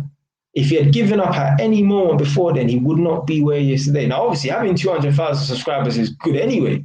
Yeah. Jesus Christ. Me, I'm on 635 subscribers. I've been on YouTube for 2 years and that, coming up free, but it is what it is, isn't it? Maybe it's not for me, but I'm still going to continue doing what I need to, doing what I do because I enjoy doing it. Slow down a little bit because I'm just mad busy with this flat, but obviously I'm here now, yeah. So, yeah, you can't give up, man. But the man that has the quick buck mentality, they give up on things easily, quickly, because they don't get the results they want. They don't get the results they want. If a man like Kevin Samuels gave up and that, it wouldn't be where he is today. Yeah, with millions of subscribers and that. Yeah, got to put in the work and just, don't say that you ain't gonna get no results straight away.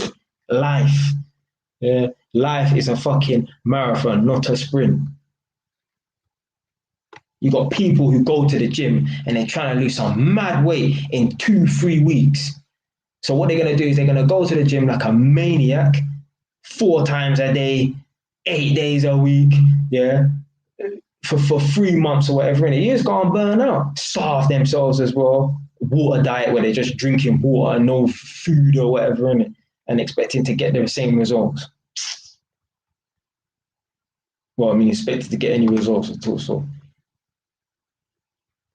I don't even know what affiliate marketing. I've heard of it, but I don't know what it is. So, a man can't even comment on it too tough. But yeah, I don't know if you can briefly put down in the comment section what affiliate market is or someone else, because I've heard of it, but I don't know what it is, man. But yeah, all that rent to rent.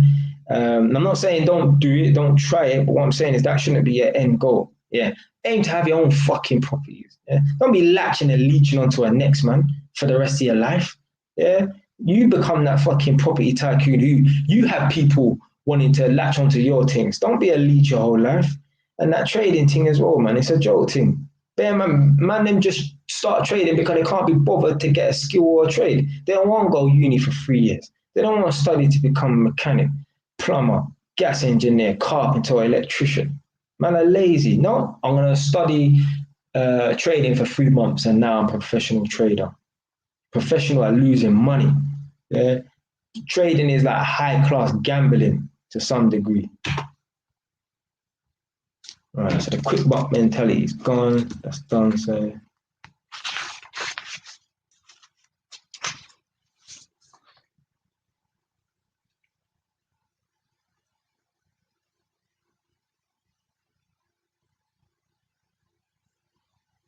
that's my message.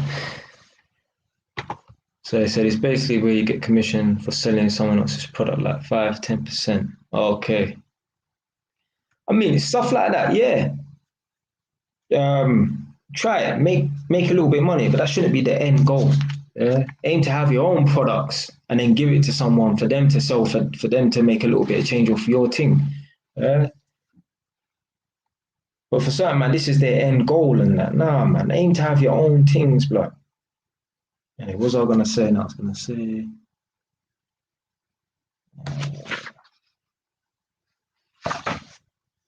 Right, so domestic dwelling. Man like Quincy. So domestic dwelling. What's going on, Quincy? What's going on, fam? Yeah. What? A man's changed his profile picture. Yeah, I see. Yeah. So domestic dwelling. White man in a home, in a domestic dwelling in their house, they're useful. They know how to paint, maybe do a little bit of plumbing here and there. They're not qualified, yeah, but they have a little tool set and little wrench and ratchet and spanner and that, and they can do little odd bits around the house, put up shelves, put up frame, put up IKEA bed and wardrobe and that. Black men are useless in a domestic dwelling. A black man will phone a man to put up shelves for him. It's been done before, not by me, but I had to go and help a man put up shelves in his own yard. I've had to go to a man's yard to put up a picture frame for a man in his yard. A man's girl wanted a picture frame put up. So he had to call me, you know. You know how embarrassing that is, bro?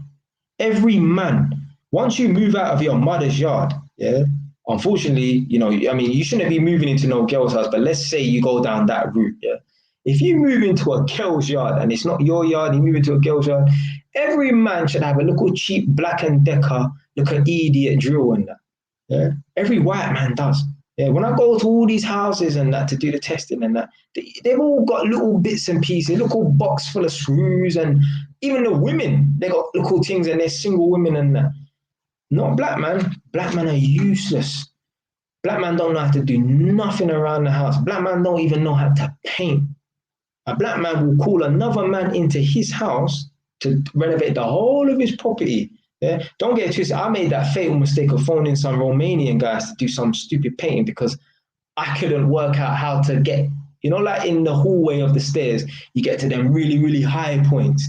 I didn't know how to do it. I thought you had to use some mad ladders and that. The man just used a stick with a paintbrush on it. When I saw that, I thought, I'll waste my money. And then afterwards, when they were done, I just painted the rest of the house myself, whatever in it. So I made that mistake before as well. But a man can still do stuff. It's not that I weren't capable or whatever in it. Black man don't even think about that. A black man will pay a handyman to come to his yard and put the bed together, to put his and his girlfriend's bed together. And then when he goes out to the shop, the handyman fucks the girl on the bed as well. Nah, I'm joking. Well, you never know. You never know all these chicks in it. But it's embarrassing. It's embarrassing. Man, I had a friend before. Every man phoned me. Oh, this is the same friend that used to phone me to go and put up a picture frame. A man phoned me to put up a picture frame in his yard. One time, the boiler stopped working or whatever. The boiler wasn't working, so they weren't getting no hot water or whatever. So boom. He's phoned me. I was like, yeah, Jay, the boiler's not working or whatever, innit? Yeah. I'm like, all right, cool. Go to the boiler and show me what it says on the screen, on the display. So if you got a boiler with a digital screen, it will say like a fault code, AL3 or AL4 or something like that. So when you type that in on the internet, on Google, it will say, if you type in AL3 Valent boiler, it will tell you what that fault code represents. Now, in this case, there was no ignition, i.e., there was no fuel, there was no gas going into the boiler, whatever, in it. Yeah? Sorry, not ignition, but there was no fuel going into the boiler. So I said to him, explain to me what happened. He said, yeah, some gas engineer came, done the service, and as soon as he left, it stopped working or whatever, in it. So afterwards, I said to him, all right, well, because the code says that there's no gas going into the boiler, I think he switched off the boiler, he switched off the gas, so you ain't getting no gas supply or whatever, in it. Boom. So I said, where's your gas meter in it? He said, he's outside. So he had to go outside. But this is a new block he lived in, innit? Newly built block. So none of the gas boxes have been marked up, and there's 6 flats. He lived at like number 2 or something like that, innit? So he didn't know what one his was, innit? So I said, well, boy, process of elimination, none of them are marked up. You have to just open up all of them. He opened up 4 of them in a row, and there was one that was in the middle. The lever was up instead of down. And I said, well, that one has to be yours.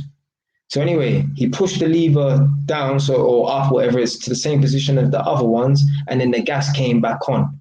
I'm directing a man over the phone. I'm not a fucking gas engineer. This is shit I had to learn myself, being a homeowner myself. Now, being a homeowner doesn't necessarily mean you have to own a property, but just living on your own, fam. Yeah?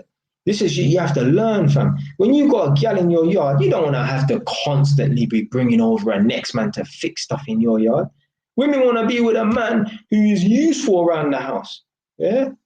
All black men, all we know how to do in the house is fuck girls, bro. Nothing else. We don't know how to do nothing. We don't know how to cook. We don't know how to do nothing. All we know how to do is play FIFA and fuck. That's it. It's stupidness. Man, black man, you're a black man watching this right now, yeah? You need to start getting your handyman and carpentry skills up. Because when you move out, and you might move out and have a girl move to your house, yeah, remember that, yeah? Have a girl move to your yard, yeah? You're going to need to be able to do things around the house, yeah? So that you have some use, yeah? So you don't no eat it in the yard, man. I'm not saying you have to do everything, yeah, but know how to do 1 or 2 bits and pieces, man. shit, I'm not saying you have to be able to fix cars and that, but one or two little bits and pieces, man. It's embarrassing. Man, phoning, man. Oh, Jay, can you put up a picture frame? Same brother. A man's phoned me. Oh, what happened? Oh, so basically, sometimes the pressure on the boiler is supposed to be 1.5 bar. Sometimes it drops and the boiler just stops working. Same thing again. Fault code come up. AL1. Well, what does AL1 mean? Search it on Google. Oh, no pressure or whatever. Low pressure, no pressure. Boom. Man's had to phone me. Oh, what do I do or whatever in it? So I had to direct him what to do in it. Remove some panel and then turn up the pressure and shit like that. These are things that men need to know around the house. I'm not saying you have to know everything, but you need to know a little few bits and pieces. You're an able-bodied man. You need to be able to do shit around your own yard instead of always constantly having to call someone. I'm not saying you have to be able to build a fucking shed, man cave at the back of your yard, but little bits and pieces, man. Get yourself a fucking Black & Decker drill for £30. What to you? So yeah, man, black men are useless around the house. White man know how to do a lot around the house and that. Black man, FIFA and fuck. That's it. Plain and simple.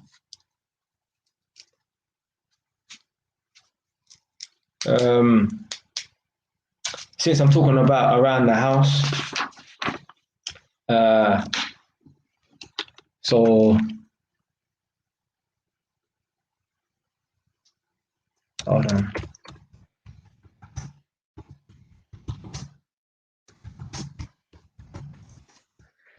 Let me just answer daughter David's question on. So Jay, it's a bit off topic, but would you ever spend 10 mil on a house if you could afford it, or is that too much? Me personally, if I had 10 mil, yeah, I wouldn't buy one property with that. Yeah, I would mortgage however many properties I decide, but I wouldn't just buy one property for 10 mil. I would always mortgage a lot of different properties, because one property you can only get increase on one property. Yeah, so if you only own one property, you can only get increase in value on that one property. Whereas if you have 10 properties, even if they're lower in value, you can still get a value increase off of 10 different properties rather than that one property. But then you have the mortgage, so then you have to commit to a mortgage as well. So I'll never just spend 10 mil on one house. Like if I'm only worth 11 or 12 mil. Now, if I'm worth 10 billion or a couple 500 mil or something, then yeah, I would spend 10 mil on a house. But if I'm only worth 11 or 12 mil, I'm not just going to buy a house for 10 mil. No, I'm not going to you never want to throw all your money in one basket, innit? Yeah, that's basically it. You don't want to throw all your money in one basket. But yeah, so pictures around the house, yeah. So this is one thing that I've noticed, yeah, working in black people's, working in Northampton and that. So in black people, like when I go to my people, them yards, family members' houses, friends' house, whatever, not all, but a lot, yeah. If you ever come to my mother's yard or whatever, yeah, in my mom's living room, there's pictures of me, my little brother, my little sister, yeah, family photos and that, yeah. I went to some black man's yard a couple of months ago, or whatever, innit, yeah. Go through the yard, just bare photos in the living room, just look all Kodak pictures, yeah, that a man's printed and yeah, bare them pictures all over the wall and that, yeah. So I'm like, right, my man's really family orientated and that, innit, yeah. Went in his bedroom, yeah. It was like going into a fucking prison cell. A man just had about 50 photos, no word of a lie, all over his wall, all stuck and mashed together, almost like a collage. I'm like, rah, this is like being on the wing in ISIS, yeah, on the hatred. Trust me, in jail, yeah, not that any of you are going to go to jail or anything like that, but if you've ever been in a man's cell in jail, yeah, you'll see bare pictures on the wall, like not even no dirty pictures, nothing like that, just bare pictures on the wall and that. And that's how a man's room was. I'm like, bro, this reminds me of jail. But I didn't say nothing to him, yeah. I wanted to say, bro, have you been to jail before? Because your room is coming like a cell. I feel like I'm on the wing being in your room, you know. It's a black man, a Jamaican man, but English born, but Jamaican, innit, like me, innit. Yeah, so black people, when you go to our yards and that, you see all pictures, family pictures all over the wall and stuff like that. Like me, you might even see, I got a Jamaican flag. in my hallway on my door or whatever. White people, nah, you might see family members and stuff like that, but what you're also gonna see, pictures of their dog, yeah, a picture of a fucking football, yeah. What else I got on this list? A cat, dog, blood. Like, how the fuck have you got pictures of your fucking? I mean, I don't know. I'm not a pet owner or nothing like that, yeah, but I've seen man with portraits of his fucking dog all over his wall, and like one of his dogs must have passed away. You know, one of them border collies, them sheep dogs and that. A man's got a fucking like a shrine with like, well, the candles weren't lit, but a man has a shrine with his dog, like in loving memory of his dog. I mean, I get it, like, your dog. You form a bond with your dog and that. But black people, I've never been to no black people's yard and they got a picture of their dog on the wall. No, black people, we have pictures of our family members. Yeah. In white people, white people's houses, they do have pictures of their family members, but few and far in between. They all have pictures of a boat, a fucking football, their cat, their dog,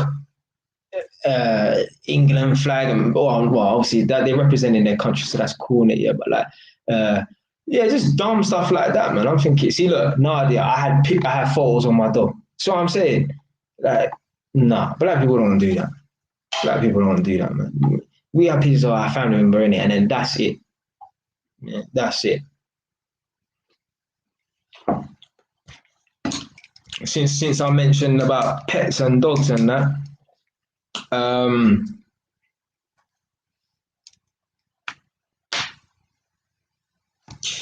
yeah, with black people, a dog is a dog. Animal. With white people, a dog is like a child to them. It's one of the family. Like, literally, they also they give their dogs human names as well. Trevor, Jack, Colleen, whatever in it. I went to a fucking white person's house. I went to a white person's house the other day, and do you know what the dog's name was? I thought to myself, this is so English. The dog's name was Bronson. Yeah? Have you ever seen the film Bronson? Yeah? Press 1 if you've seen the film about Charles Bronson. Yeah? Like, do you know what? I should have really saved this for another one of the other points I'm going to make in it. Yeah? But anyway, I'll come back to this. But anyway, the dog's name was Bronson, and I just found that fucking funny. Yeah, so white people, they treat the dog like it's a fucking human being, like literally, like they sit on the sofa with their dog, and like there's all this, man. And black people, man, just go and sit in a fucking corner and that, man. Like, nah, man. Like, white people will be sitting around the table and come, take a sausage, and they'll feed the dog a sausage at the fucking dinner table. Here you go, Trevor. Here's a fucking sausage. Literally, and they'll feed the dog a sausage at the table. Let the dog lick their face. Bro, ain't no fucking dog licking my fucking face, fam. For real. Like, no dog's licking my face. Give a kiss, and they'll kiss the dog. Why are you going to kiss something that uses its tongue on the floor or uses its tongue to lick its own ass? You're going to kiss that? You must be going mad, man. Yeah. My man's right, yeah.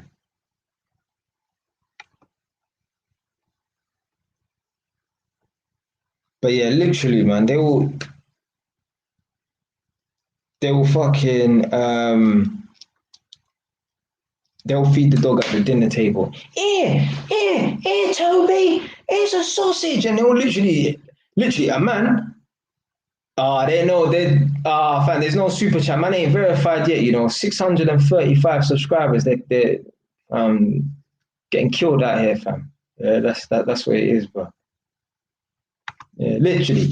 Here, Toby, here's a sausage. And literally, a man will use the same fork or spoon, yeah, and feed his dog with that same fork or spoon, don't throw it in the bin or burn it. Yeah, no, a man will fucking use that same fork and spoon and dash it way in his mouth.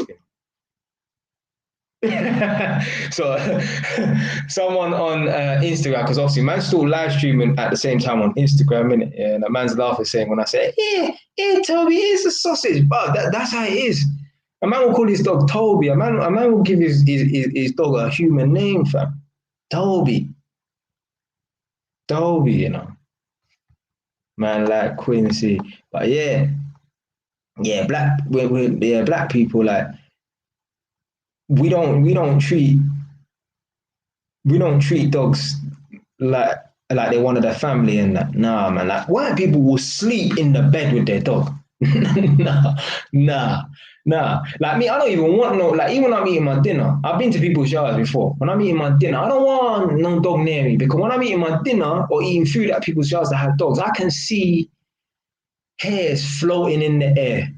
And I'm telling you, if you leave your plate of food there and you go to the toilet, you come back, there'll be, depends on the dog, obviously. Certain dogs' hairs, they just walk and they just hairs all in the air and that. But certain of these dogs, yeah, you leave and you'll come back, you'll see a hair in your food and I don't no fucking dog hair in my food. Fuck that, man. So, yeah. Yeah, man, they let the dog lick their face, sleep in their bed, they feed the dog at the table. The list goes on.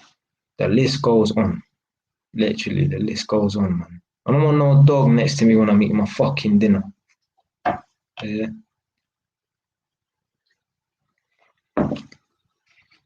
Right, so boom, so we've done the pets. How are we doing for time? Yeah, the man said I ain't trying to pay PS4 with no one's cat. Yeah. So boom. So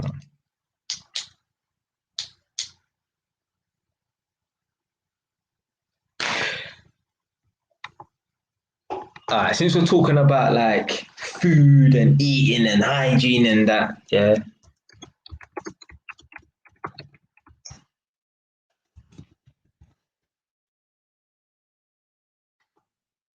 Someone's gonna be like, what? What are you talking about? The kitchen sink? What does that mean, fam? Yeah. Jump on the YouTube, innit? Jump on YouTube, innit? But anyway, man see like kitchen sink. Like, what the fuck does kitchen sink mean, innit? Boom. So black people, our kitchen sink is used for washing dishes, obviously, and cleaning meat. Yeah? So, we'll wash our chicken with vinegar or maybe lemon if we ran out of vinegar or whatever. Yeah? Well, I was gonna say white people do the all of the above and more, but I don't think white people even clean their meat like that. Yeah, like literally, a man will take a chicken out of the packet from Tesco's, a bit of salt, a bit of pepper, and dash it away in the oven. Yeah, literally. Yeah, that's their seasoning and that. Yeah, not all, but some. Yeah, but white people don't use vinegar to clean their meat. Yeah, that's a fact. Or maybe one or two might be walking around that they learned off a black person, but white people don't use vinegar to clean their meat. That's a fucking fact. Yeah. But yeah, black people, we will just use the kitchen sink for normal things, washing dishes and cleaning meat.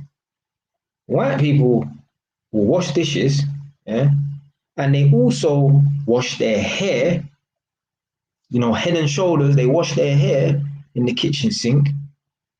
They also wash their baby in the kitchen sink. What the fuck?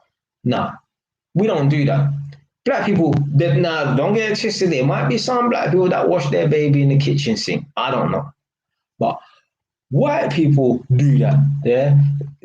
We, as black people, as a majority, 99.9% of us do not wash their babies in the kitchen sink. That is a white people thing. We don't do that nonsense. But I'm serious, fam. This is not a joke, blood. Yeah? See, look. You see this? This is white people's excuse. I was taught in Sweden that cooking the meat will kill the bacteria. You see what I mean? So this is white people's excuse here for not using vinegar to clean the meat. Yeah, just dash it straight in the oven because you're spreading salmonella and that, blood.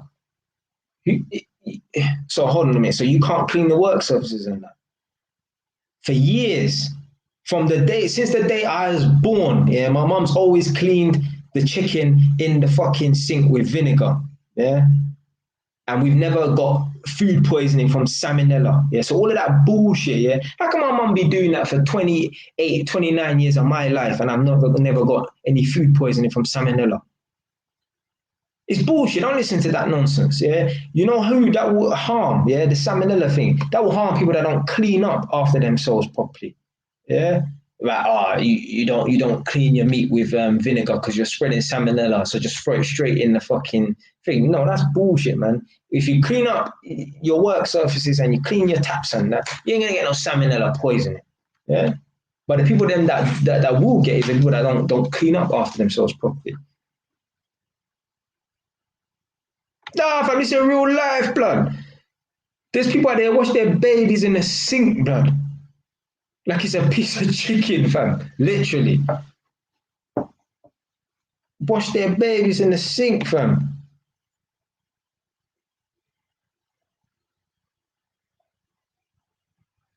So yeah, look, I've never got food poisoning. That's what I'm saying. Yeah. See, I taught Nadia that. Yeah, I taught Nadia to clean her meat in the kitchen sink. Yeah, she taught me how to cook though, for real. Like my mom taught me some stuff as well, but she taught me a lot of stuff like how to cook different things and that. But yeah, I taught her how to cook. Yeah, yeah, she done. Yeah, yeah, fairy, yeah, probably fairy liquid on the baby. Yeah, probably. I wouldn't be surprised. That or Kira Tango, or maybe nothing. Maybe just water. You never know.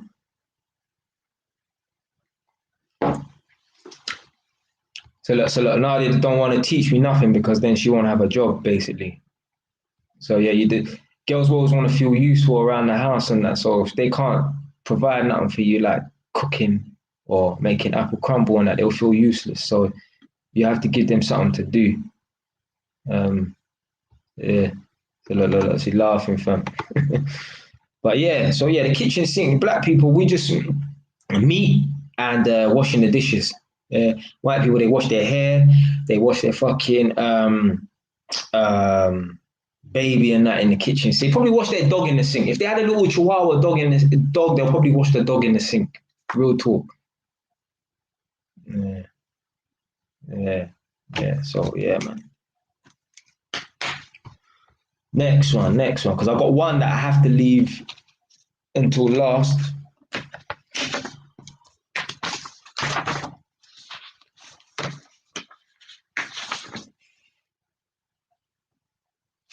Right. Okay.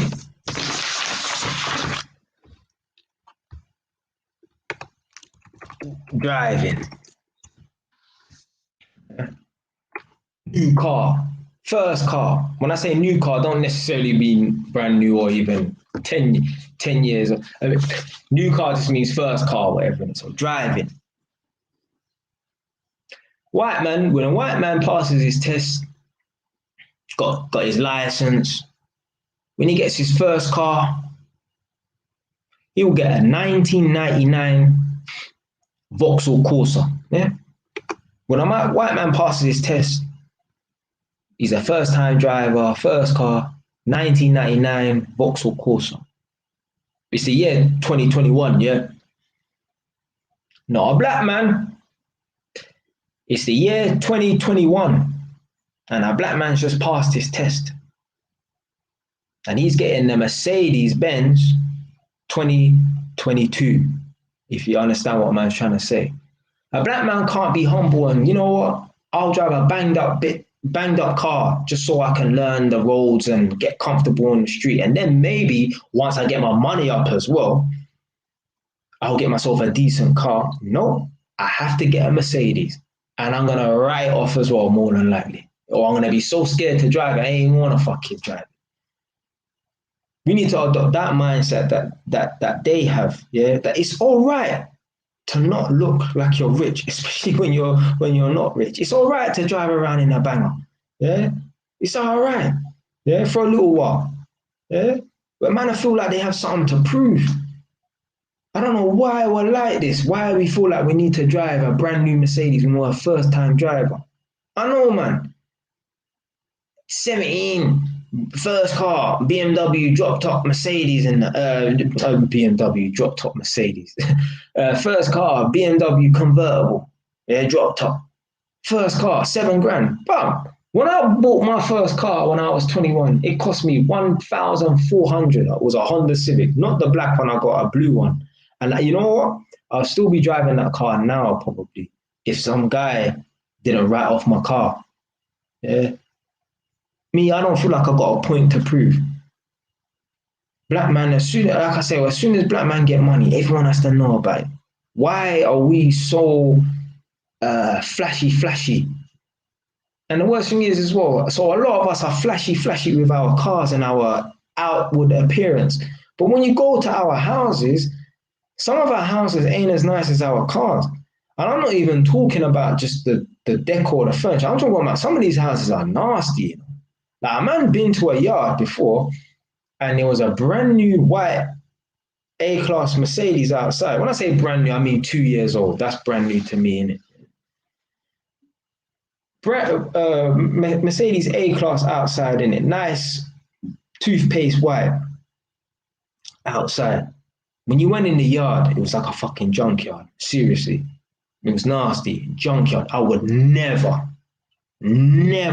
eat from that yard. I wouldn't even want to take a can of Coke from that yard and wash it when I get to my yard. Come me and my man, I got OCD. I'll wash my cans, before I drink them. Yeah, I wouldn't even want to do that. Yeah. I'll probably have to throw away the sponge as well. The house was nasty, but yeah, they got the Mercedes outside though. Oh yeah. They have to show the world. Yeah, this is I'm doing my thing, and that you ain't doing nothing. You're not doing nothing but hurting your pocket, fam.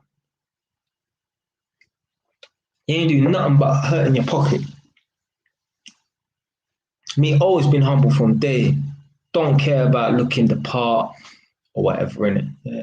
Like, if I ever feel like, oh, I'm broke or whatever because I don't look like I'm rich, but I just look at my bank balance. And you got, man, the thing is as well, when you're driving all these nice flashy cars and you're hurting your pocket and that, you're doing it. Why are you doing it? You're doing it what? Because I see, man, yeah? I see, man, like, black man, pull up to traffic lights, yeah, in the Mercedes or whatever in it, equivalent car, Range Rover. Man's in his Mercedes, and that. And I can see a man looking over at me, just left shouldering, man. I'm on his left side, left shouldering, man. And that. Man's really up, yeah, on top of the steering wheel, like he gonna fuck the steering wheel and that, innit? Like trying to show off and that. For what? 10 seconds of validation from a man that you're never gonna see again. You don't know my name, fam. You don't know nothing about me. You're never gonna see me again, but you need that validation from me. You're driving these cars to impress the world. If it's hurting your pocket, if it's not hurting your pocket, then whatever, innit? Yeah, you're doing it because you can afford it. But when it's really hurting your pocket, you're driving these cars to impress the world. And these people don't know you.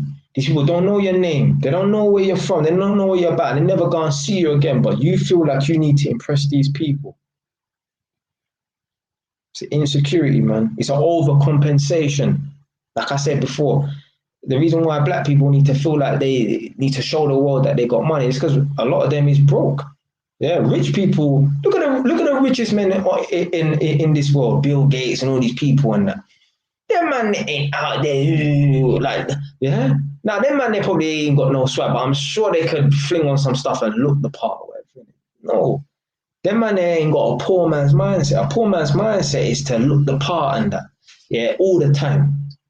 God forbid we look rough one day. Oh, God forbid that. God forbid that, man. Went to some chick's house yesterday. I pulled up outside the yard, there's a Range Rover outside. And I know what her name was because I got her name on the contact list for the tenants. And I could see the number plate was similar to her name. And I could make out, okay, her name is such and such, and that number plate looks like that could be her name. So anyway, gone in the yard. We're talking after about 30 minutes, and she's talking about property and that. She's like, yeah, I want to buy this property, but I can't afford it. I never asked her about the Range Rover, and she never even said that she had the Range Rover, but I knew it was hers, innit? And she's moaning that she only earns 12 or 1300 a month, and she can't afford to buy the property. Her outgoings are too low or whatever, innit? Yeah. In the back of my mind, I'm thinking, blood, you got that Range Rover outside. Now, you ain't confirmed it, but I know it's yours. I can tell that it's hers. Just the way her house is and shit like that. I can tell that, yeah, that's her car or whatever, innit? So, boom. I'm thinking, but you're doing this to yourself. You know, you potentially could have bought this house before if you didn't have that mindset. But no, got to show the world and Northampton that I'm driving a Range Rover as a black woman. But then you're moaning that you can't afford to buy your property that you're in and you love the area so much. Why not invest in that property in that area if you love the area so much? Anyway, when I left the yard, she came up right behind me. I've jumped in my car. She's chatting to, even that, a custom number plate. Like they're worth £5. I didn't even that too, a custom number plate. Big up AY London. Yeah, man, yeah, it's how you know, man, am listening? Yeah. Custom number plate, which costs money. I don't know how much her one was, but it's probably like £1,000. Yeah, probably like £1,000 easily. Custom number plates are expensive. Some of them are mad money, you know, £7,000. Yeah. Anyway, she never mentioned nothing about no Range Rover, but I knew it was hers because I know what her name is, and it looked a bit like the number plate. So anyway, I've left the yard, got in my car. She's come up behind me because I've parked behind her car. So she's walking out behind me. She's talking to her neighbor. Then I see her open up the car door in there. And I just said to myself, I already knew it was her car from before when I pulled up to the yard. Well, this is the reason why you can't afford to buy this property. But these people can't correlate the two. But I can. That's why I'm in the position that I'm in and she's not. Yeah.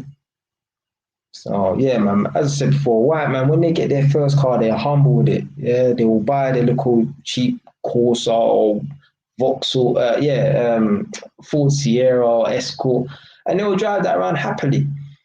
Get a little bit of, not points on their license, no claims bonus and that. Then yeah, when the insurance is a bit cheaper, then they go and buy the little better car because it's not going to be too expensive. No, black man will kill themselves to buy the car, kill themselves on the insurance, and then kill themselves on the maintenance. Yeah, because blood, you need to remember, you might be able to buy the Mercedes or lease the Mercedes, whatever, but the maintenance is expensive as well, you know. Yeah. It's a certain cars, they don't even recommend you buying second-hand tires. Yeah, they tell you buy brand new tires. But no, you're gonna be a cheap ass. Yeah.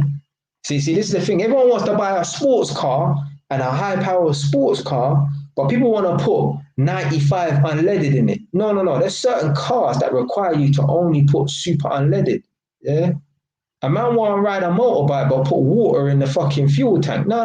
You need to be putting some serious fuel in there, some expensive fuel in that. Yeah.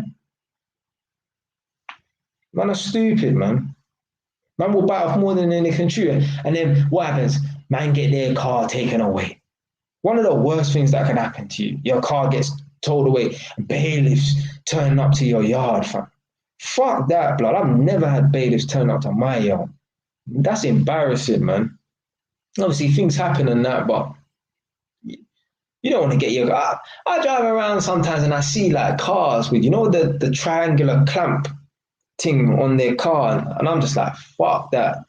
Now, it might be because they ain't paid the road tax or something, but yeah, someone's put that clamp on their car, probably a bailiff. You don't want man doing that to you, man. That's embarrassing. Neighbors walking past, seeing this big dirty clamp on the car. Well, they can assume you ain't paid something, and you ain't paid something because you can't afford something. Man, whether it's the road tax, whatever, innit? Yeah. You be driving some high-powered, man will be driving some high-powered Mercedes, like a C63 or something like that, or BMW M4, and they'll be taking it to some back alley fucking garage. No, blood. When you got them high power cars and them proper cars, bro, you need to be taking that to a serious garage. I don't know, local man around the corner. Yeah, that ain't gonna be messing with your. That's gonna be messing with your car and not be fixing your car properly. But you need to be taking it to a proper mechanic. Yeah, it's not no local idiot or Honda Civic that's been through about 10 man or whatever. That's on its last day. These are brand new high power cars. They need a proper technical set of eyes on it, not fucking Jimbo around the corner that's gonna jump in your car with a dirty boiler suit, grease on your fucking seats and that. Come on, man. The father in Edmonton with the Ferrari, you remembered, blood. The man had the Ferrari in Edmonton, blood. Don't get it twisted. I don't think it was brand new like that, but still, how you got a Ferrari and you're living in Edmonton? Blood, your youth should be in private school, if not private tuition after schools and that, after school and that. A few extra sessions in, yeah. Yeah. AY always mentions that. My man's got a good memory, you know. My man's the rain man. He's the rain man. Attention to detail. But yeah, so yeah, boom. White man, when they get their first car, they get a Vauxhall, Corsa, old thing, whatever in it. Black man, first car, oh, has to be a Mercedes, has to be a BMW. Yeah. Oh, God forbid we drive a Ford, you know. Yeah, the man they don't drive cars like that because it's a crime. Right. Done that.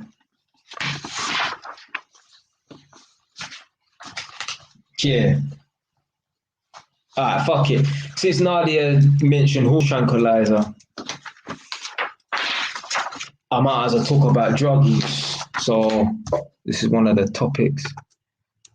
Drug use. So boom, what we got?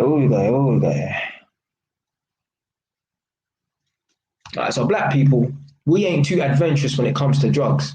Yeah. Obviously, the main thing is weed, cannabis smoking, pot, yeah, spliff, zoot, whatever in it. Boom. Black people, that's our thing, yeah, bunning weed in it. Yeah. Of recent times, it's young people though, because the weed thing is more of just a cultural thing. Yeah, like there ain't no specific age on it. Yeah? Don't get it. I don't expect to see some 90-year-old great grandma bunning weed, but the weed thing is more, yeah, there's no real age on it. But there's one new thing of recent times, and I hate when I see them in the road, the little canister things. You know them little balloons things.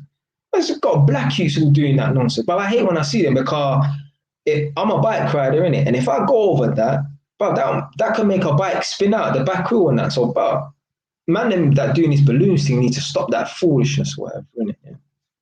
Yeah.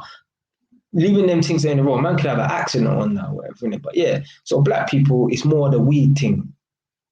Skunk, cannabis, whatever you want to call it, yeah. And if we're gonna be a little bit adventurous, we're gonna not me, but they're gonna do balloons, this nonsense and that, innit? Yeah. Let me do mention though, there was a lot of black people in the 80s who did crack, because I know certain people who are like 50 years old and they're still on the rocks now. Yeah, man, are all 56, pushing their 60 years old, and they're on the rocks now. Yeah, so let me throw that in there. Yeah, there was a lot of black people in the 80s doing crack and that, yeah, in the UK. But anyway, so black people, the main thing is cannabis, and then you got some little youths doing balloons and that. White people, it's all of the above and more. Yeah.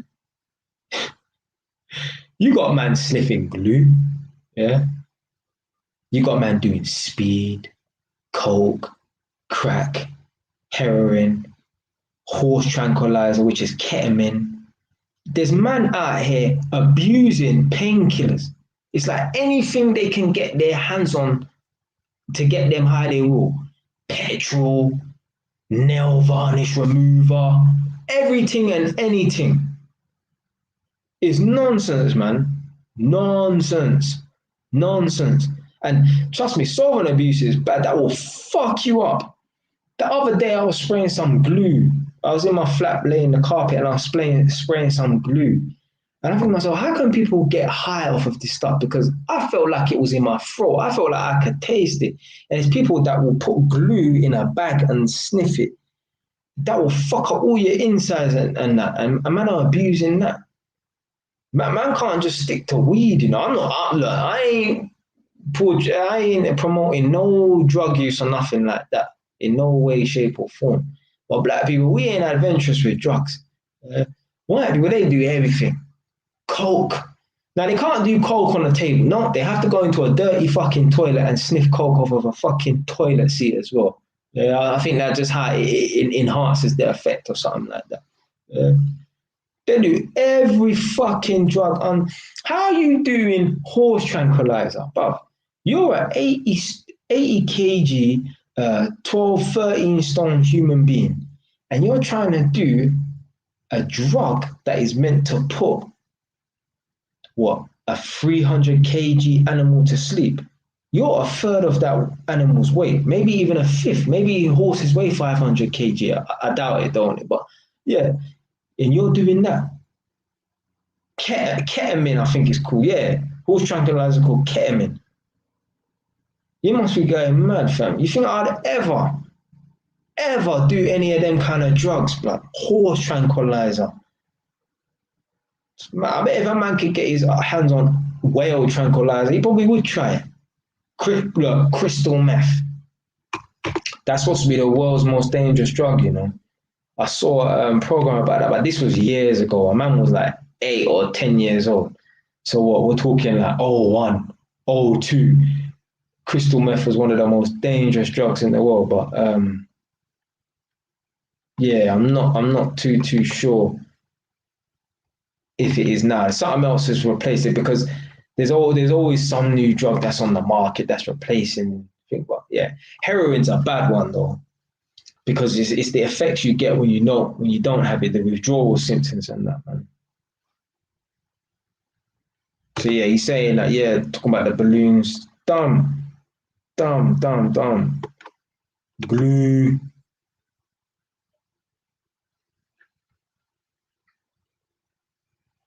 How the fuck do you pronounce that?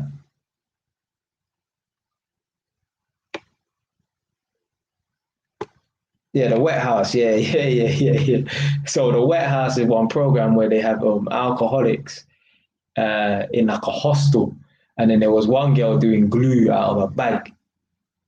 Yeah, they will mash up still, man. But yeah, crystal meth and that.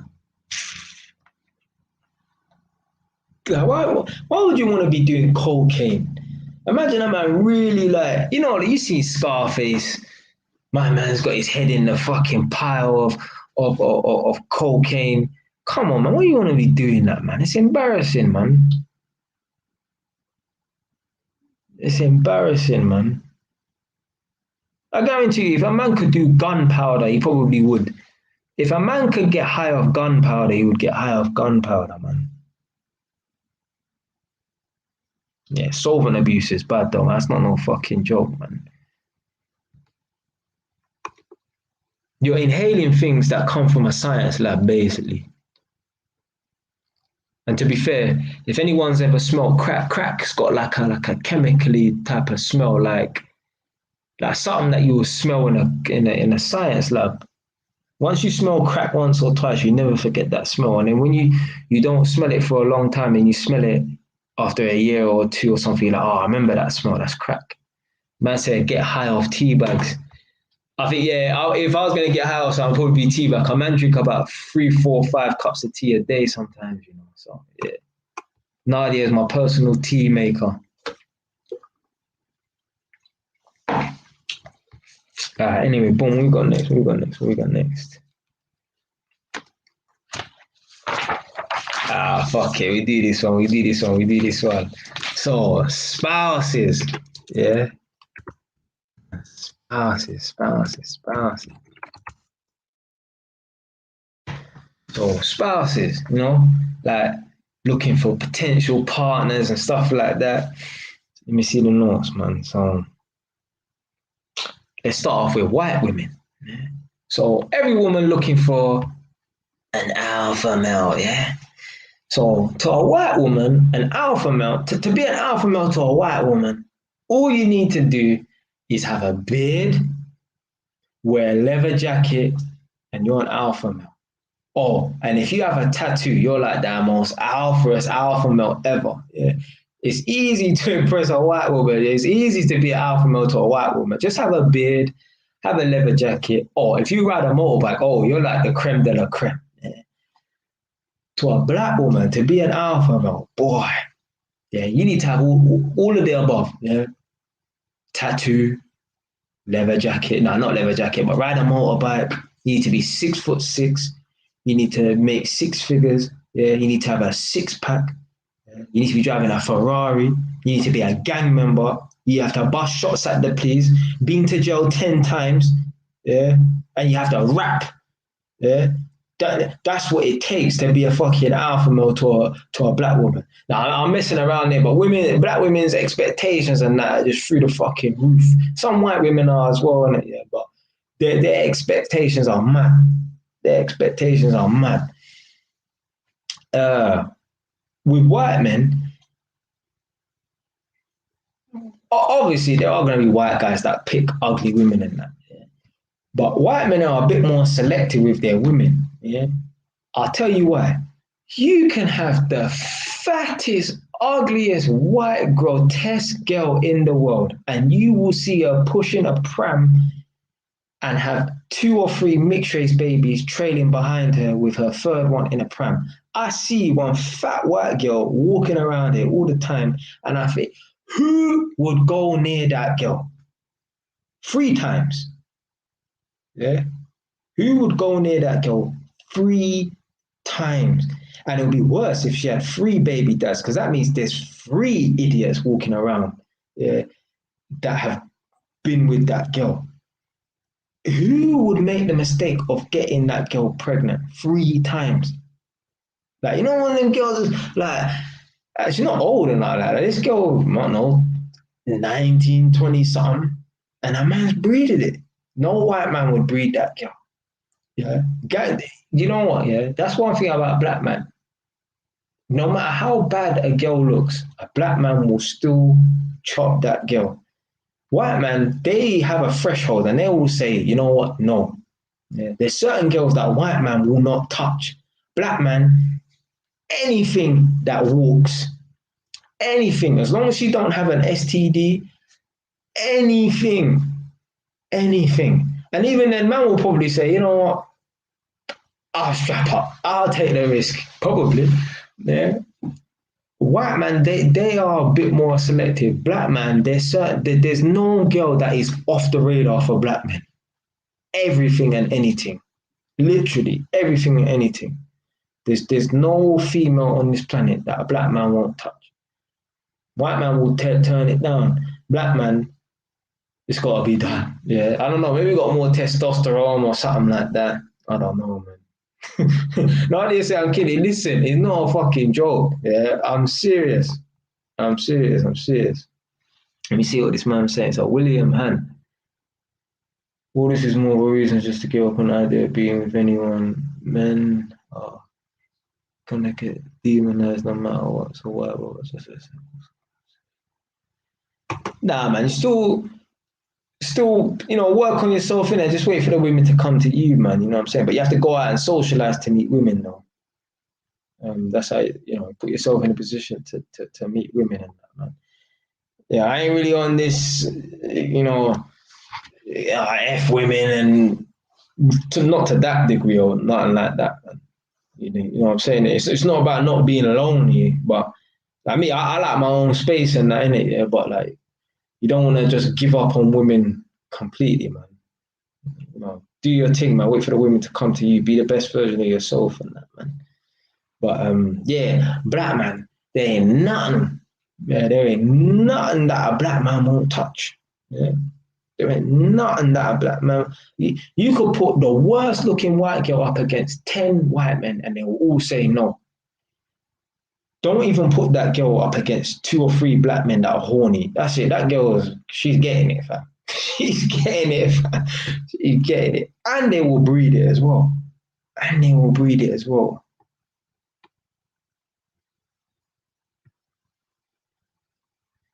And they will breed it as well, man. So, yeah.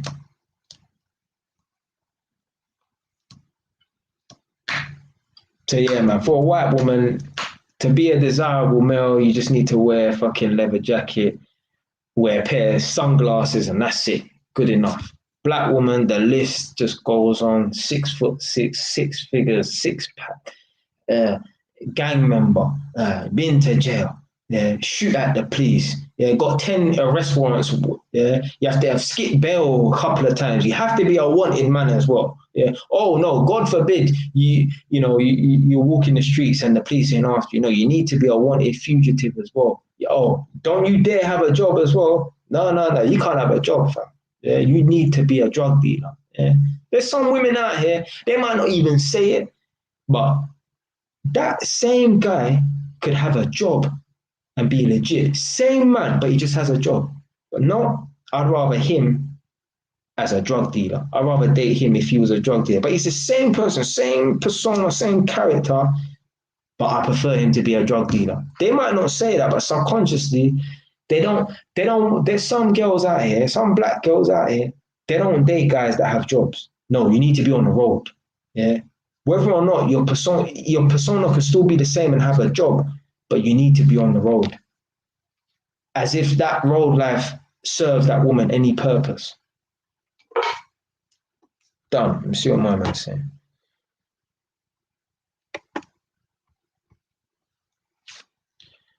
Now I'm saying not to have friends or be social person, but come on, man. Stuff is dangerous. Like, yeah, I don't want to get locked up over compliments. What do you mean? What do you mean over a compliment? What do you mean? You ain't talking about that Me Too era where you can't even say nothing to a woman or whatever nowadays. Because I know how it is, isn't it? I think women are trying to say they don't even want to get approached on the street no more. Yeah, but I'm telling you, women are the biggest contradiction to themselves because they want to go out and look a certain way and get attention, but then you don't want what comes with the attention. Certain men are gonna draw you. Now, maybe not in Northampton, yeah, but on the ends, yeah. Don't you dare be a black girl with half a good looking body. Yeah, you're gonna get harassed in Tottenham. You're gonna get harassed in Edmonton. Yeah, but then you're gonna moan when man. Fam, how are you coming out of your yard looking a certain way and not expect to get approached by men? So you just want people to just look and not say nothing. Come on, man. That's like going out on the ends with an AP watch and not looking to get sucked. But if you're on the ends and you got your big chain and that, fam, you better be ready for smoke, fam. You're making yourself a target. Even more was it? Apparently, I think, yeah, Nadia was saying that Kim Kardashian wears fake jewelry, although she's got the real stuff. So she wears replicas because apparently one time she got robbed out on the road. Yeah, in public, she got robbed for her jewelry. So now she wears replicas. What's the fucking point? If you're not wearing the real thing, even if you have the real thing at home, why wear a replica? Either you wear the real thing or you don't. That's like me having a real Moncler jacket at home that's worth $1,000, but I'm gonna wear a fake £100 version, a copy of it, just because if it gets robbed, it's only worth £100. Either you wear it or you don't. Why don't you try to hire yourself some fucking good bodyguards to not get robbed or whatever? But then again, a man might have pulled out a strap, so I don't know. But yeah, you gotta have your wits about you. A girl, come on, man. A girl can't be nice looking and not expect to get approached. Yeah, you cannot be wearing a Rolex AP watch and not expect to get sucked.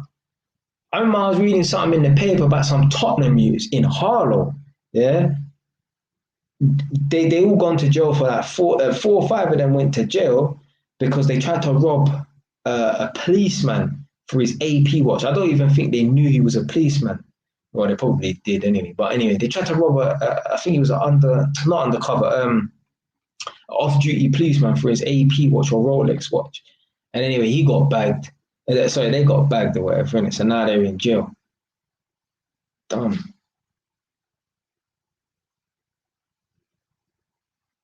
So yeah, so she's saying that basically Kim Kardashian was in Paris in a hotel. They broke in, they threatened her with a gun. So now she travels with fake replicas. Oh, okay, so when she travels. But blood, like, just forget it, man. If you're gonna travel, listen, these celebrities don't understand the power that they have. There are people who will sell their souls to even be next to people like Kim Kardashian. I'm not talking about Nikki men. I'm talking about women who will sell their souls just to be next to Kim Kardashian. Autograph, touch my hand, and all that kind of shit. You are the fucking jewelry. They are the jewelry. Yeah. People don't give a fuck about what jewelry they're wearing or whatever, innit? Yeah. There's people out here, they're so sheep-minded, they worship celebrities and that. They don't give a fuck what jewelry you're wearing. Yeah. They'll be happy if you even look at them. So why do you feel you need to wear replicas and that? It's either you're wearing the real thing or you don't. End of story, innit? You think these people that worship celebrities say, I saw Kim Kardashian today,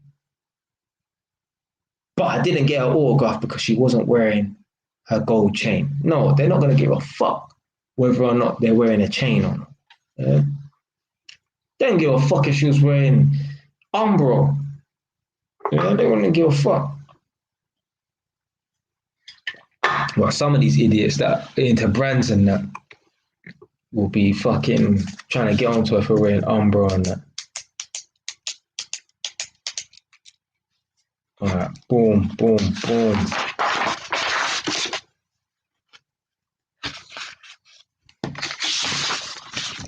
Right, this one shouldn't really take too long.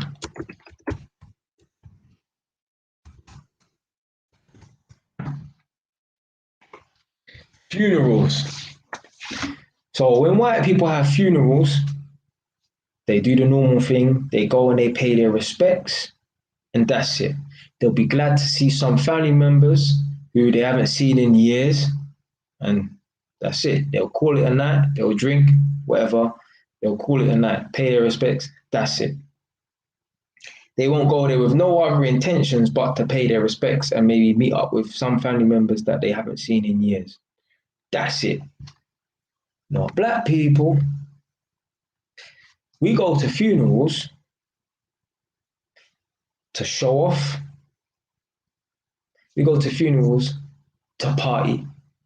We go to funerals to find potential spouses, i.e., a man will try and find a gal, or a gal will try and find a man.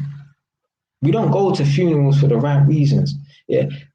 A lot of black people also, they like going to funerals. I know people who, if anyone they know someone that passes away, they want to go to their funeral. I know people who have gone to many people's funerals that they don't know. Why the fuck are you taking time out of your day, whether you had a day off from work or not? Why the fuck are you going out of your way to go to someone's funeral that you don't know? You know what? There's certain people, they're attracted to negativity, you know. They don't want to be around positivity. These same people, they want to go to a child's christening or a wedding so fast. Now, they want to be at a funeral. They want to be sad. They want to reinforce that things are going on, bad things are happening, that they want to be around negativity. White people don't do that. White people just go to funerals to fucking pay their respects. And black people, no, they have to make it a theme. They have to fucking turn. There's people who go and fucking hire out rental cars to go to funerals. What the fuck for? When I was in Finsbury Park, there was some guy that died.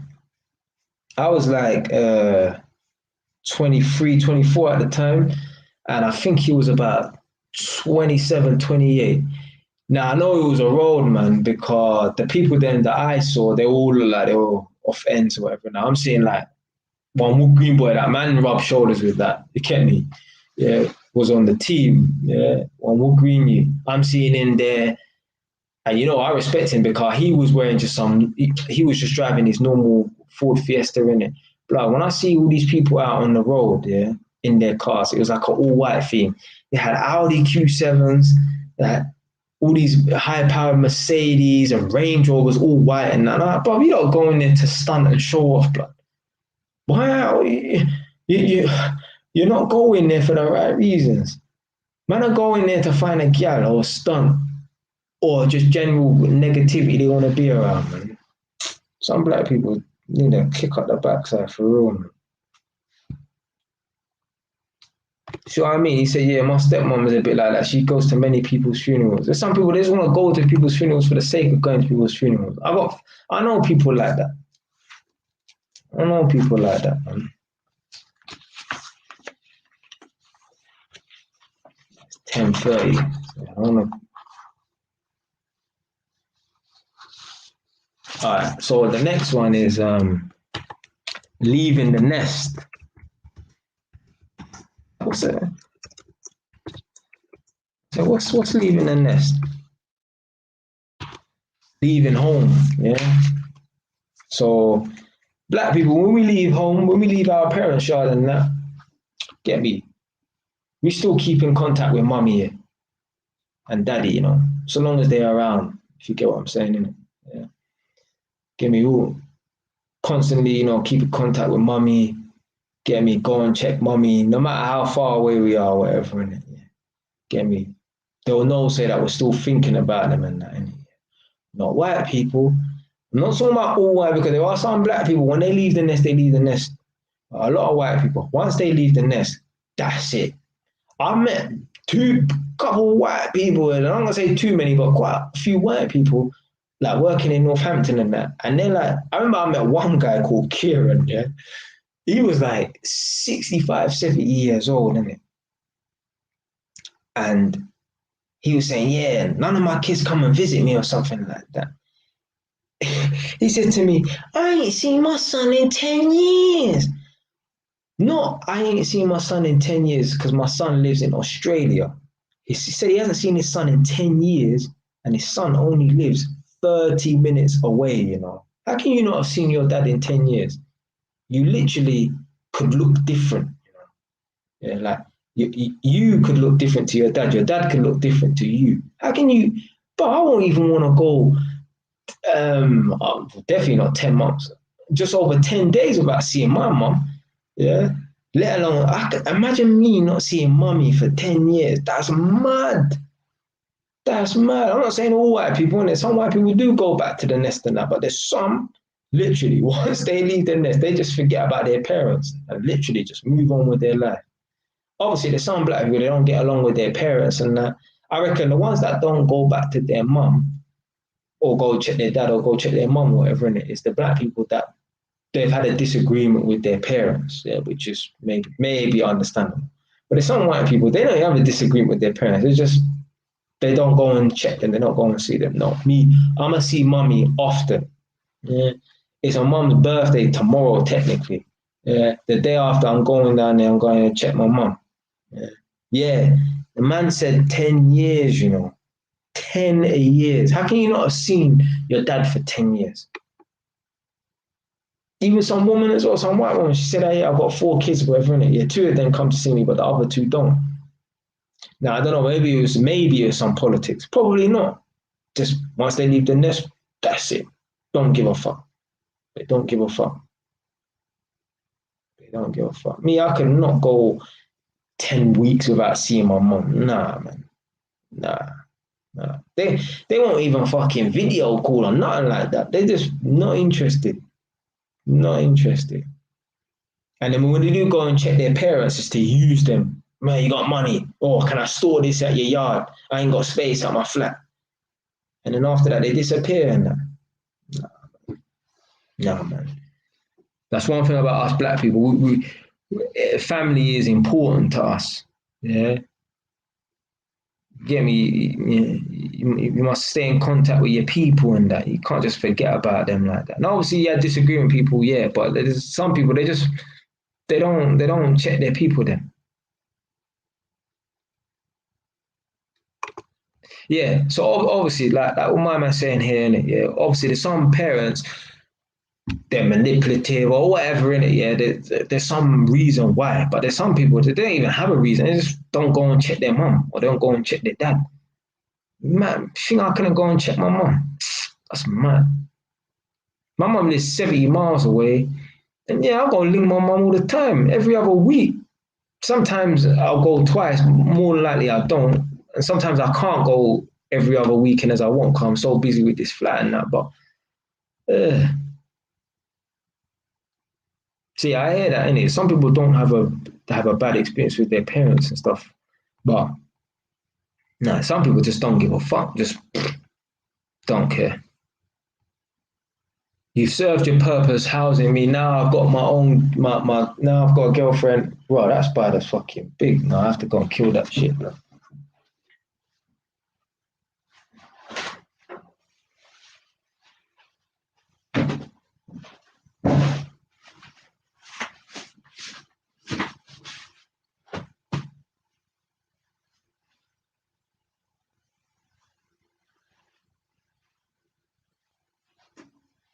Nah, that spider was so big, yeah, I couldn't even leave it. Nah, no way.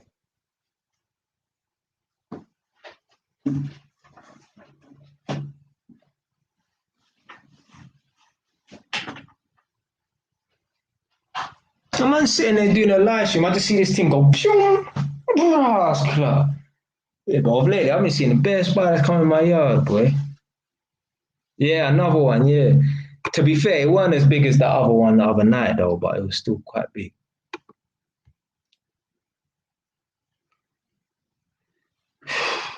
Yeah, man, family's important, man. Yeah, family's important, man. But again, obviously, if you had disagreements with people, then yeah, it is what it is, isn't it? So yeah, but yeah, man, white people once they leave the nest, a lot of their boy, that is exactly what's happened. They've left and they don't come back. Literally like animals, like lions. Once they get kicked out of the pride or they leave the pride, that's it. They go and start their own thing, and then that's it.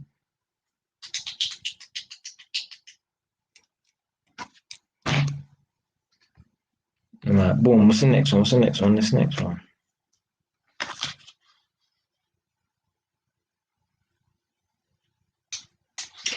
Yeah, this one. This is a good because I think someone mentioned something about God earlier.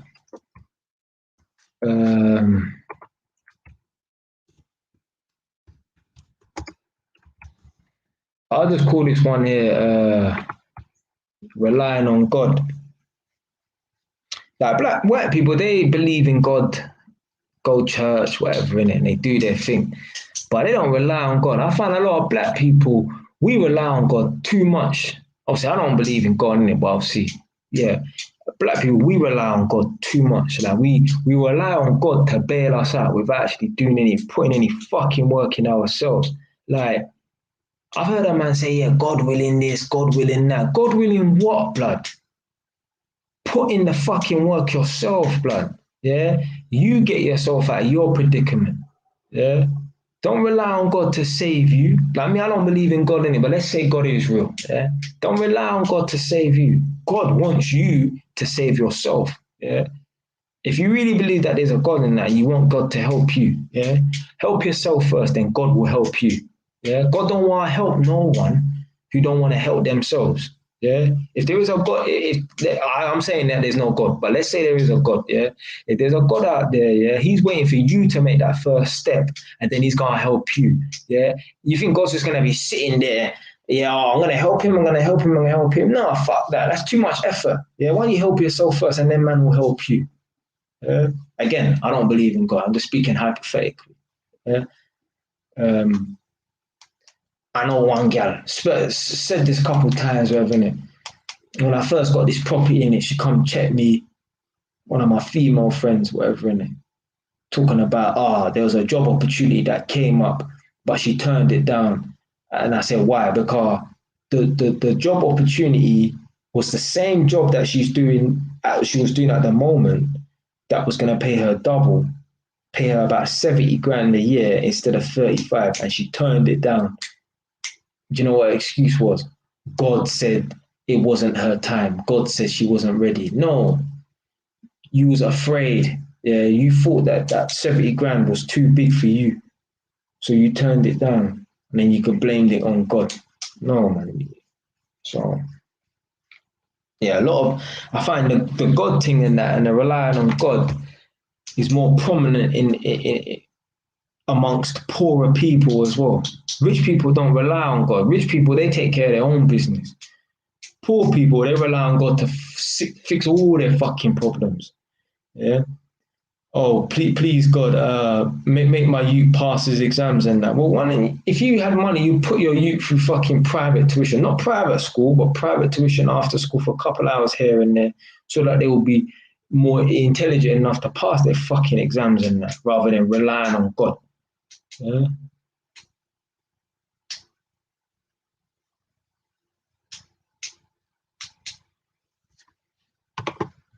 Okay, so man saying even priests of gods in fantasy stories have to do stuff to gain favor. Nothing is free. LOL. Yeah, yeah.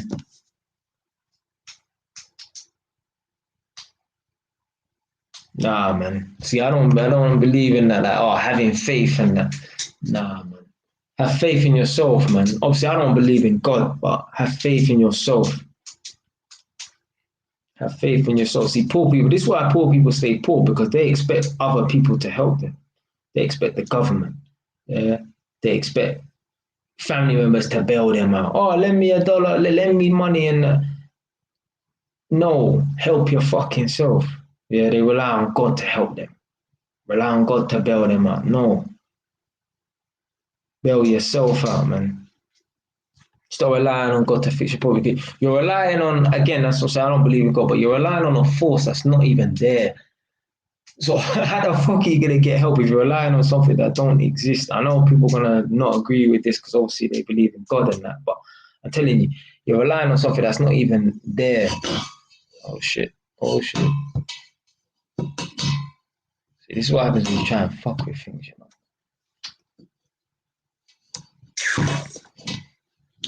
No, man had the camera perfect, you know, nice fucking. Man's having a bit of technical difficulty with this. Just a sec, yeah.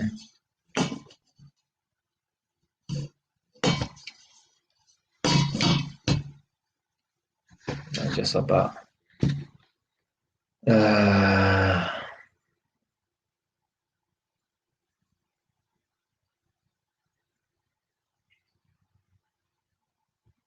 Yeah, it gives them comfort, but how's the comfort helping them though?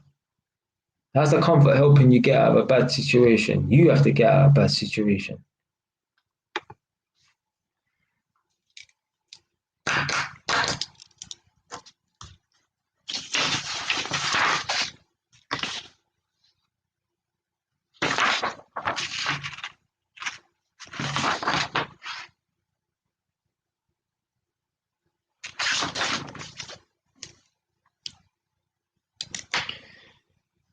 All right, next one.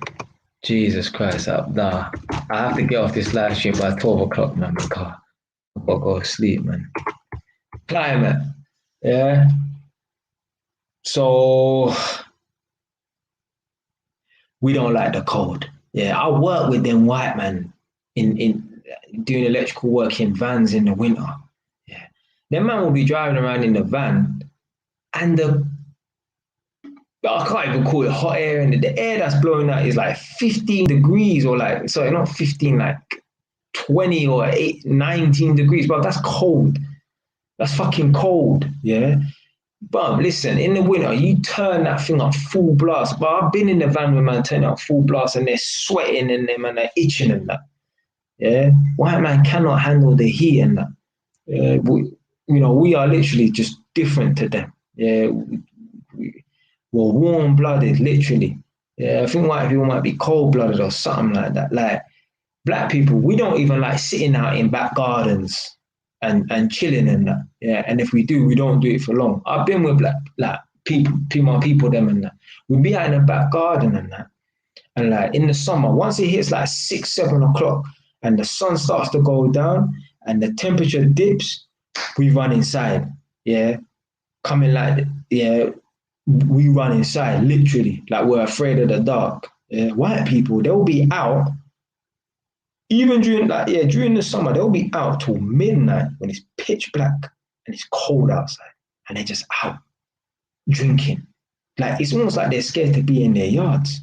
Yeah, black people, when we socialize in that, we like to socialize in house. White people like to be out in the garden, so the whole world can hear their fucking stupid conversation as well. Yeah, black people, we don't. We like to be inside. We don't like to be outside in the cold. Fucking flies landing on you and mosquitoes and yeah. So the climate change thing, the climate, no, we me, I can handle the heat good. White people, they can't, man. Yeah, so yeah, black people, yeah, we can handle the heat good, but white people can't, man. That's the climate done.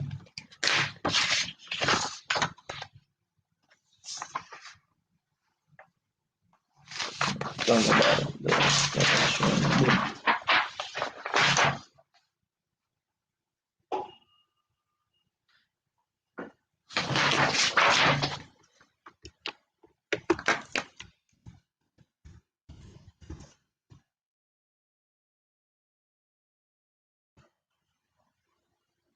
Oh, spelling mistake there.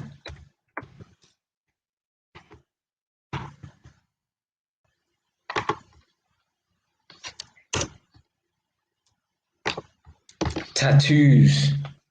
So I don't have no tattoos, and I never will get a tattoo. I'm not into that business, innit? But like black people, when we get tattoos, we get something meaningful. We'll get our mother's name, yeah. So get me, big up mummy on our shoulder and that. We'll get our youth's date of birth, fucking fly. Yeah, so we'll get our mum's name on our shoulder. We got our youth's name.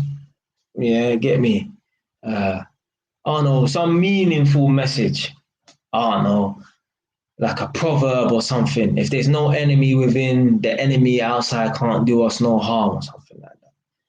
White people, when they get tattoos, they get all kinds of stupidness. Yeah. A man will get a Chinese symbol and not know what the fuck that symbol means. Yeah. A man will go to the tattoo shop and say, yeah, give me a Chinese symbol. And a man will do any old yeah, and say, yeah, that means good luck spirit or something. That could mean fuck you, asshole. A white man will get a tattoo on his leg of a bulldog, you know, a British bulldog. You know the British bulldog with the yeah, a man will get that on his fucking leg, or the Union Jack, yeah, or a football. A white man will get a tattoo of a naked woman with big tits hanging out and shit like that, and a man will go up to him and say, "Oh, that woman, that bird's all right, you know, she's beautiful. Yeah, was that your ex-missus? No, that wasn't my ex-missus on my shoulder with the tits. That's my sister." Literally, a man will get a naked picture of a woman on his arm. A man will ask him who that is, and he will say, "That's my fucking sister with the tits hanging out." So white man get tattoos of all kinds of nonsense, bro. Literally, literally. So yeah, black people, when we get tattoos and that, we get, you know, meaningful stuff. Mum's name, youth's date of birth, maybe even our own date of birth, because we might forget our own date of birth or whatever, really, or a message. Only the strong survive or something. White man, all kinds of nonsense. Yeah. Spurs, Arsenal,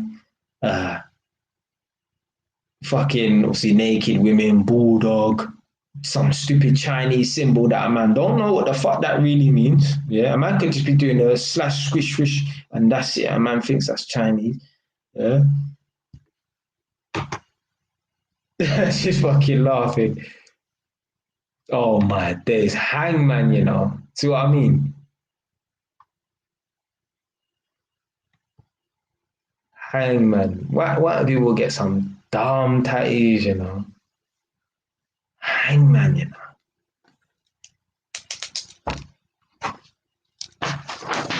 So man's done with that. Last few, man.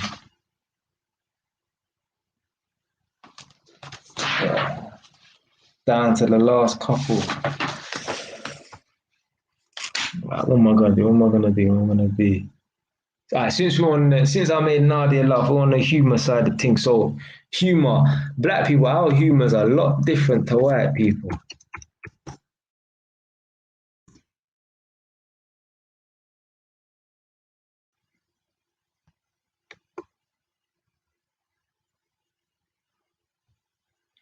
So our humor consists of stand-up comedy.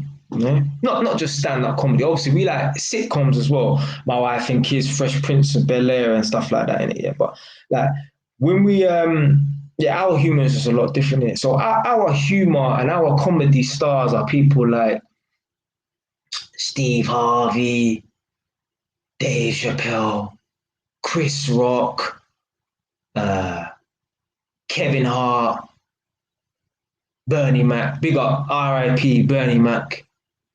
Kings of Comedy, the King of Comedy, R.I.P. Bernie Mac. Yeah, because them man they're actually funny. Yeah, them man they do a lot of swearing and cursing and that. Sometimes it's necessary to get the point across. Them man they are funny though, aren't it?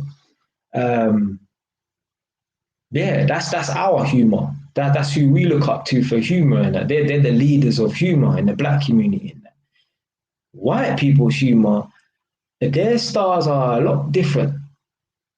Them man think that people like Jim Carrey. I don't. Maybe Jim Carrey might be a little bit funny. I'll give you that. Man like Jim Carrey, Lee Evans, Mr. Bean. Fam, how the fuck do you really find Mr. Bean funny in it? Don't get it twisted in it. Mr. Bean, back in the day, maybe he was a fucking child. Mr. Bean's a little bit funny in it. Maybe if I watched it now, might be a little bit funny. But white people's humor is more stupidness. Like I see one fucking one sketch with Mr. Bean, and the man's walking around with a fucking turkey on his head. Like, how? Explain to me how that's funny, cause I don't know how a man walking around with a turkey on the head is fucking funny. That's fucking stupid. Like white people's humor is like anything that is stupid they find funny. Like in Mr. Bean, a man could just walk into a room and they will start laughing. Like what the fuck is funny about that? White people's humor is different to us, man.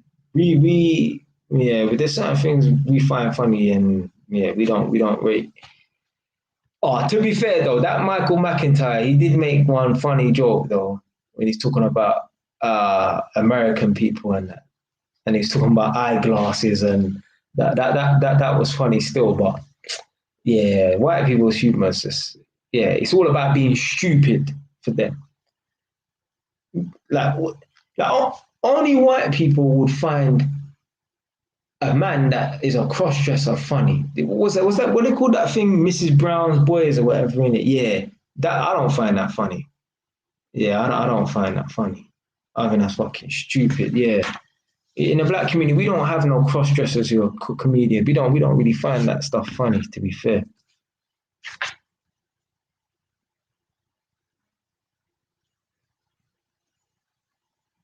But big up only fools and horses though.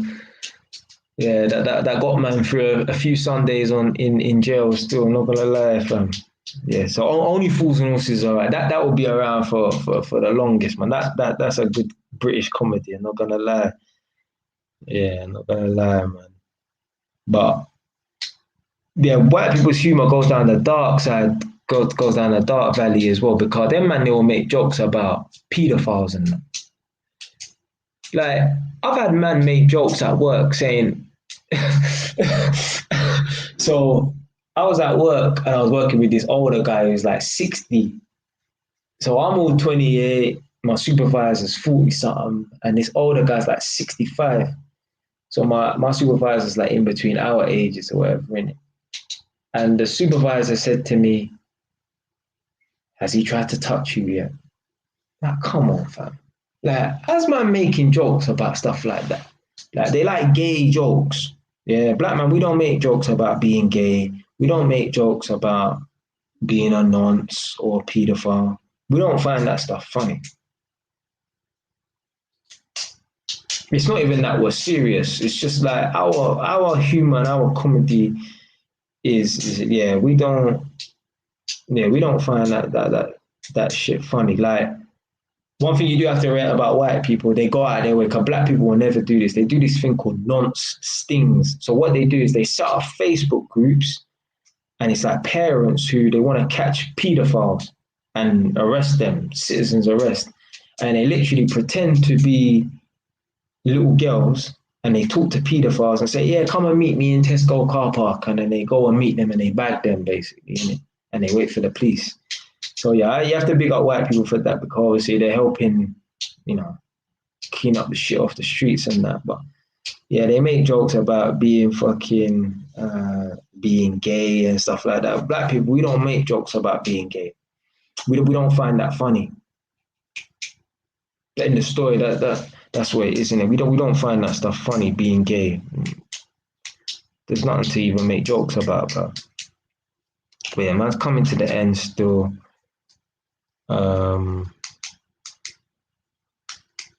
Yeah, I mean, black people, in terms of the nonce thing and the pedophile thing, you know, on the roadside, like the white people have like the nonce stings where they set up the Facebook groups and they go and they find the nonces and they arrest them. And in jail, they more have like the hit squad where they just, you know, if someone's like a pedophile or something like that, they would just send man to go and smack them up in the cells.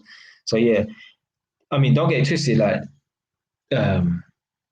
I'm not saying that just black people smack up pedophiles. White people smack up pedophiles in jail as well, because no one likes a pedophile in it for obvious reasons in it. But yeah, black people on the road, we don't have time for that nonsense to be tracking down pedophiles and stuff. We leave that to the police. Yeah, we don't do the police's work for them. We don't do the police's work for them, innit? But yeah, we don't make no jokes about fucking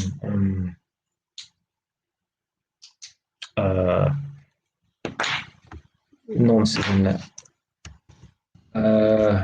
This is one I didn't even write down. I just remembered it. Idols. So like, obviously white people, they worship like celebrities and that, so do black people, innit? But like white people, the celebrities that they will look up to is stuff like people like Bill Gates, and obviously some like actors and stuff like that. And maybe like even some people like Justin Bieber and that. And they will look up to doctors and lawyers to aspire to be like. In the black community, not many of us look up to doctors and lawyers and rich, successful black people. The only rich, successful black people we look up to, and I ain't discrediting no one like Jay-Z, but I'm saying like, it can't just be a rich, successful, normal black guy. No, it has to be a rich, successful rapper. Even if the rapper turned businessman, we can't just respect and idolize and look up to a rich, successful black man. No, it has to be a rapper and that. Yeah, they look down on people like David Lammy.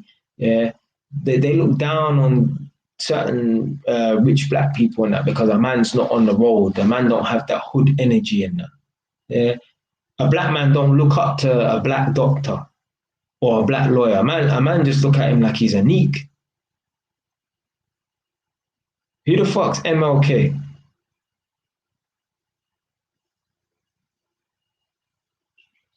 Yeah, explain who MLK is. I don't even know who that is, man. But yeah. Oh, Malcolm X. Yeah, well, yeah, maybe. Yeah. But, oh, Martin Luther King. Sorry, yeah. Yeah, so, yeah, I mean, yeah, there are some black people that do obviously, a lot of those people who, you know, on that Pan-Africanism movement and that, like black power and that, obviously they're going to look up to Malcolm X and Martin Luther King, obviously. Yeah. But, yeah, a lot of black people, we idol worship rappers, drug dealers, yeah, drug kingpins, and you get me. We don't idolize and like people like lawyers, and we don't aspire to be like lawyers, and we don't aspire to be doctors. We aspire to be rappers, yeah, footballers, yeah, easy money makers, basically. Yeah, we don't aspire to be. Yeah, yes, yeah. Black girls don't look up to Oprah and that. Black girls look up to Cardi B, Nicki, yeah. And these girls are all fucking mixed as well. They ain't even fully black. Yeah, if you want to get technical. Yeah. Black girls don't look up to Oprah Winfrey and other successful black women that they could watch uh, in Housewives of Atlanta and that. No, they look up to Nicki. I don't know what's that? What's some of them black women's names in America on the music scene and that? They all look up to them type of chicks and that. Yeah, they don't look up to the ones that they're supposed to look up to. Um, oh yeah, the next one, authority.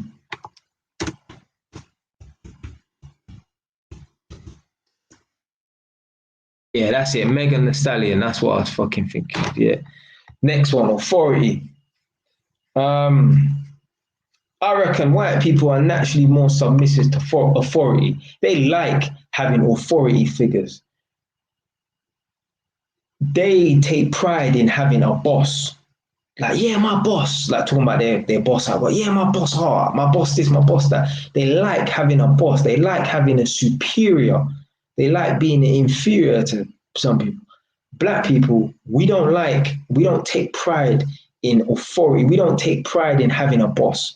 We don't shout about, oh, my boss is my boss, that. The only time black people, we take pride in having a boss is to portray the image that we work. Yeah, because obviously if you have a boss, that means you work. The only time black people take pride in having a boss is because it proves that we're employed. That's it. Yeah. Other than that, we don't give a fuck about having no boss. We don't want to have no boss. White people, oh yeah, my boss this, my boss that. Yeah, my boss is all. Black people, we don't want to have no boss. The only time we take pride in having a boss is because it proves that we are employable. We have a job. That's it. Yeah. We don't like having no boss. We don't want to have no landlord, none of that business. We're not interested. I'm not interested, man. That's the authority done. Oh my days, I'm on the last one. Jeez. Go to bed early today. And last one, and the most important one. Yeah. Yeah, so a man says, should black people be encouraged to learn skilled trades? Come on, of course. Yeah. If you don't want to go to uni and that, get yourself a fucking skill or a trade, some kind of skill or trade, yeah. Become a plumber, gas engineer, electrician. It's not the be all and end all. You can still make something of yourself. You're not destined to just be a gas engineer or electrician for the rest of your life. You can go on to do other things. You can be an electrician or a gas engineer and then become a property investor afterwards. You got to do some work somewhere and save up some money, make some sacrifice to then go on to do other things. Yeah. But yeah, man, for learn a skill or trade. Yeah, the sky's the limit. You can go to any country and do the same work elsewhere. Yeah, because England's the type of place. If you're qualified here, our qualification standards are so high. We can go to any country and they want to employ us. Whereas, like, if a man is a qualified person from Papua New Guinea, they might not accept his qualifications over here because he ain't trained to as high standard as us. You know what I'm saying? So, yeah, but yeah, black people should, young black youths that don't know what they want to do, should go to college and study a trade if they don't want to go to uni. Because me, I have to big up mommy for this as well. I didn't know what I wanted to do.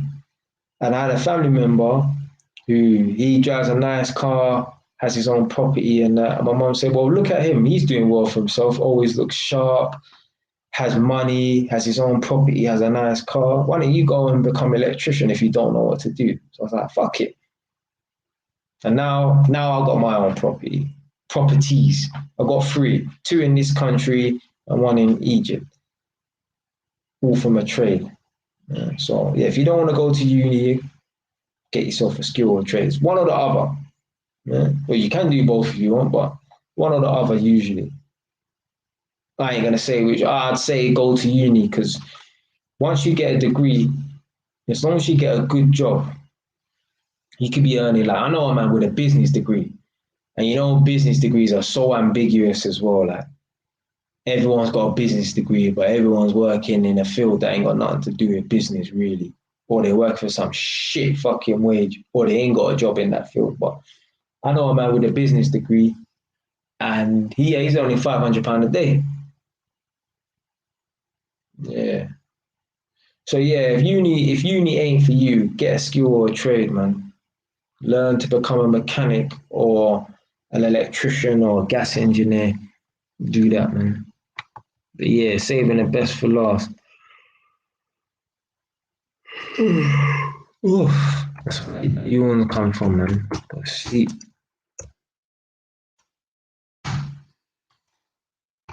The police. Yeah.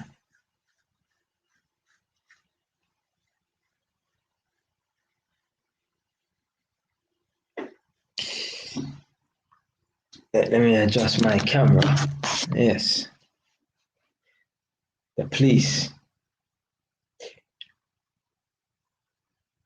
White people love talking to the police. Like they love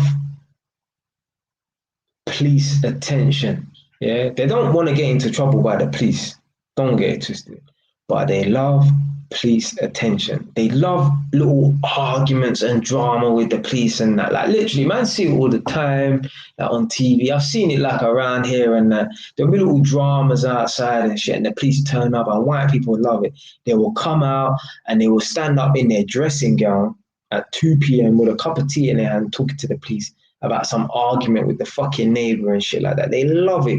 They love drama with the police. They love talking to the police. I don't know what it is.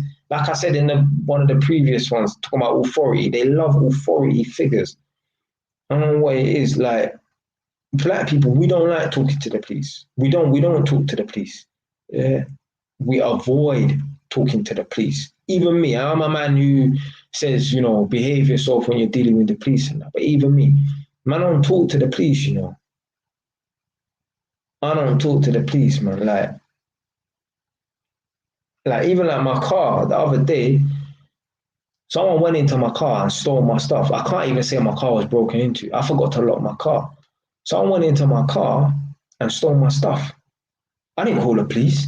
And the stuff they stole, I left like £50 in my car. They took that. They took my bottle of Savage. How you teeth in a man's fucking men's perfume? I had some new trainers in the car that I wore one time, some feelers. They took that. They're only £20, but they took that. They took my drill belt. They cleaned out my car. I had a box of coins in my car. They cleaned that out. They cleaned up. They even stole my high vis, blood. They stole my receipts and that. Like little plastic wallets with paperwork in it, like personal information. Like they stole that. But man didn't. They ain't calling no police. Man didn't call no police, fam. Man don't call the police. I'm not saying you. If you want, you call the police. Me, I don't call police. I don't call police. I ain't against the police or nothing like that. But me, I'm a man, I don't call police. I don't give a fuck. I mean, there may be some certain circumstances where I would call the police in it, yeah, but nah. I'm not calling the police. Like, even me, I've been stabbed. The police came and they said, "Do you know who the boys are?" And I told them no. Fool, I knew who they were. But if I tell the police who they are, and back then as well, I don't know about now, but this was 2011, November when I got stabbed. So yeah, almost 10 years ago. 2011, November when I got stabbed. Apparently, if you get stabbed and obviously you bring the people who stab you to justice and that, and they get convicted, I think you get some money or some compensation or whatever in it. And I knew that, but I still ain't fucking snitching on no one. If I get them locked up, how am I gonna get them back? If they're in jail, how am I gonna get them back? Now, I'm not saying I'm gonna stab them back, but how am I gonna get them back if they're in jail after they stab me? So what am I getting man locked up for? Nah, fam. Keep it on the road. Keep it on the road. Like a white man will run his mouth, start a dramas, get beaten up, and then call the fucking police. Don't get it twisted though. I know a black man who started a fight with his brother. He started the fight. He threw the first punch, and then he called the police. But he's a pussy though, because he's from the ends or whatever, innit, yeah. And his missus was also, well, from East London or somewhere like that. And he's moved up to like Norwich or somewhere, innit. And I think to myself, I said to my mum, why has my man moved all the way up to Norwich? Like if his woman lived in East London. And what happened was the woman's baby dad threatened him. So that's why they moved from London up to Norwich or whatever, innit. But no one's threatening me, fam. Fam, you have to, you can't threaten me, fam. You can beef me, you can move to me, you can beat me up, but that's what you're gonna have to do, fam. You're not threatening me because I'm gonna fire back. So yeah, you can beat me up, yeah, you're gonna have to. You're not threatening me. You're gonna have to do something to me. You can't just get verbal with me and think that's gonna be it. Nah, no way.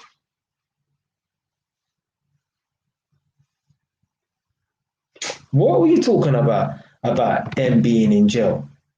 Isn't that you getting about? No, that's how white people deal with stuff. Yeah, I'm not saying be violent towards people or anything like that. Yeah, but nah, nah, nah. We don't, black people, we don't get the police involved. We deal with things ourselves. Yeah.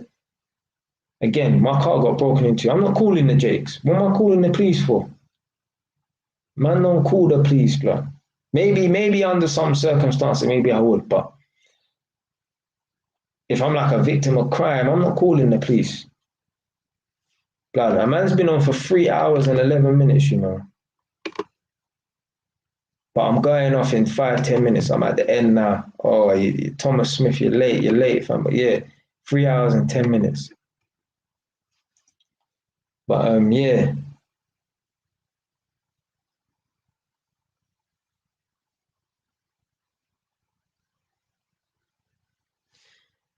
Yeah, I hear that. I hear you saying surely it's worse to get locked up and be, but black people, that's how we don't think getting someone locked up is getting even. That's how white people think. I'll get him locked up. Get him locked up when he can. Nah, we don't think like that.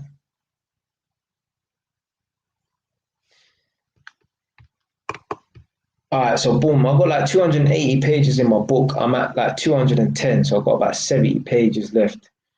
So I know before I did say 2 weeks, but it's taking longer because obviously a man's got other things going on it. So soon. I'm not playing around. Soon, literally. Like man, even read like 4 pages today. And for me, literally, I'm the author who's never read a book. I struggle to read, not struggle like um, I can't read words and nothing like that. No, but like me, I've got a short attention span when it comes to reading. I don't like to read. Um, so yeah, all I'm doing is editing the book. I'm proofreading the book, finding little mistakes here and there in it. So yeah, soon come, and obviously stay tuned. And yeah, you'll get a notification on YouTube and Instagram in it about the book coming out, man. But yeah, man, the police thing, man. Like,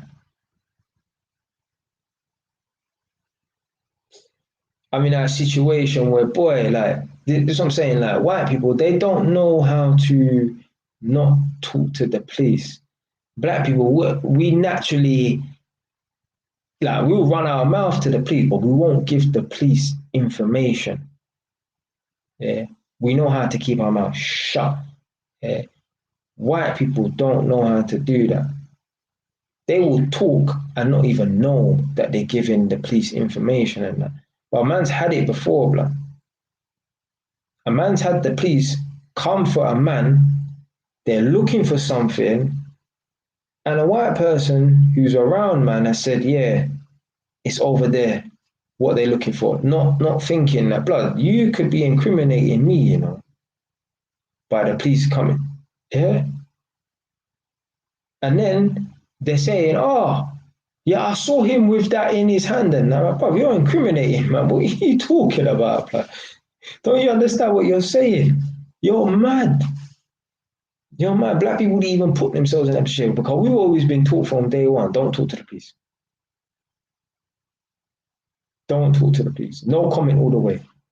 No comment all the way. Worst case scenario, prepared statement, but no comment all the way. No comment all the way. Because once you start talking, bro, you're just going to get yourself in more trouble. When you start talking, you might think you're doing someone a favor, but really you're incriminating them more. I've seen, even I'm watching this series now in it, yeah, the Met Police in London. Go on Daily Motion and fucking watch that TV series, the Met Police in London. Let me type it in, and I'll put a link as well. The Met.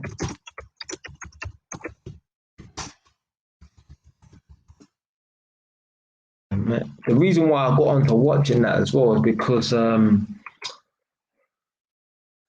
of my cousins is from Wood Green, and one of his YGs, one of the youngest from his area. Sometimes when you see people do stuff, you're like, why did you have to do that?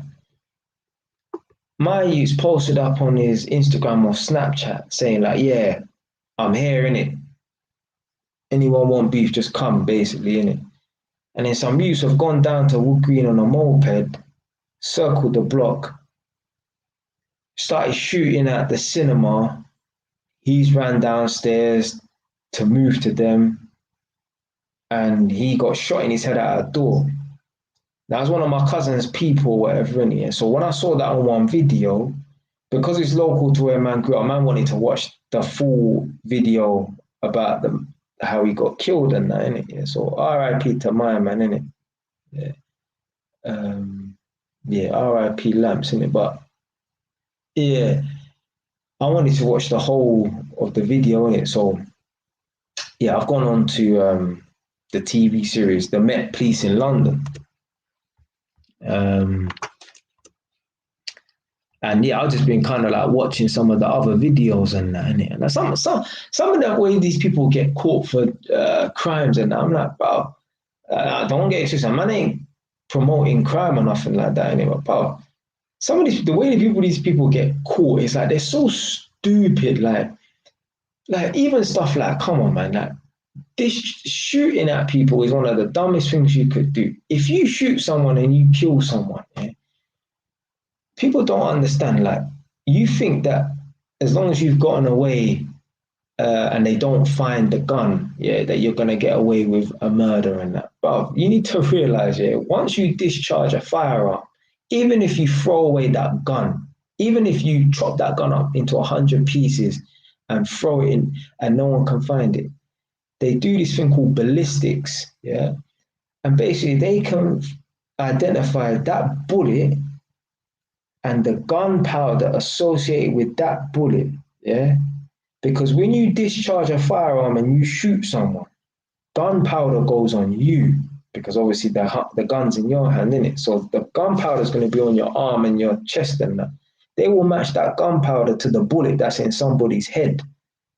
So even if they don't recover the firearm, the gunpowder that's on you, that's on also on the bullet that's in someone's head, they're gonna associate it, and then you get done for murder and that. But anyway, I ain't talking about trying to tell man how to bust case on a murder or do a murder, but blood. Some of the ways these people get fucking caught, like a man will do a crime and be wearing a multicolored scarf and go back home and put the scarf in his yard. Like, come on, man. Come on, man. But anyway, I ain't even trying to promote people out to bust case and shit like that. Yeah. I know about that one there, their petrol bath and they get rid of the gunpowder and that. But yeah, man are stupid, man. But yeah, yeah, man. But yeah, that's how I got into the Met Police in London. Innit? So let me find a link for it quickly. So basically, in this episode, the Met Police in London.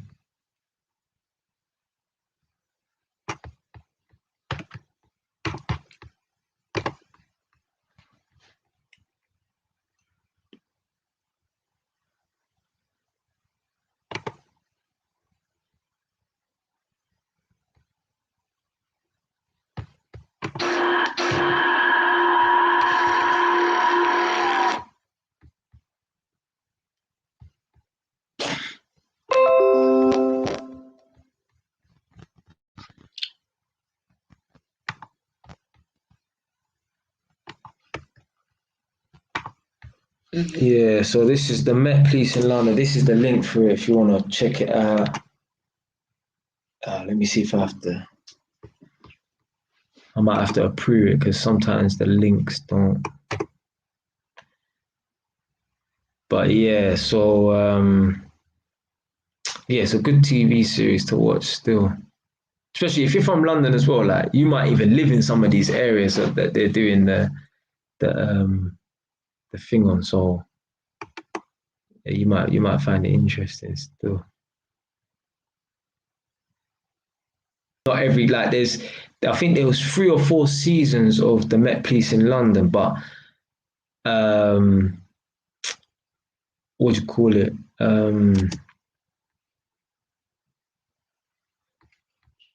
They don't show all the episodes on it for some reason.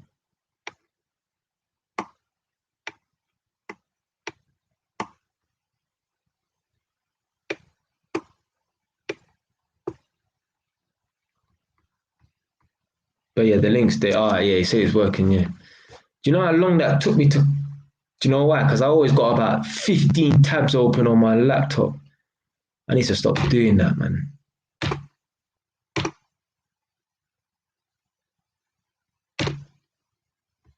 But yeah, so yeah, the Met Police in London, yeah. Yeah, go and check out. Maybe yeah, even that episode. So that one's the one where so basically in 2018, there was a lot of back and forth between the Tottenham Youths and the Wood Green Boys. People were getting pitched on both sides and stuff. So um yeah, that one was interesting because obviously they're my local areas, isn't it? So if that was in South London, I might not be as interested in watching it or whatever, innit? But it's my local area, innit? So it's interesting in watching it.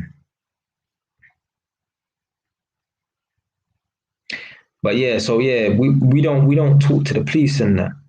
We invented that no comment thing. Like, I mean, yeah, white people invented it, but yeah, we take full advantage of the right to remain silent and no comment and that because one thing, if you don't know, it's not down to us to prove our innocence. It's down to the police and the prosecutors to prove our guilt. So yeah, we invented that no comment, and we take full advantage of that for real. But sometimes talking to the police, not talking to the police is a bad thing. Sometimes man for talk to the police.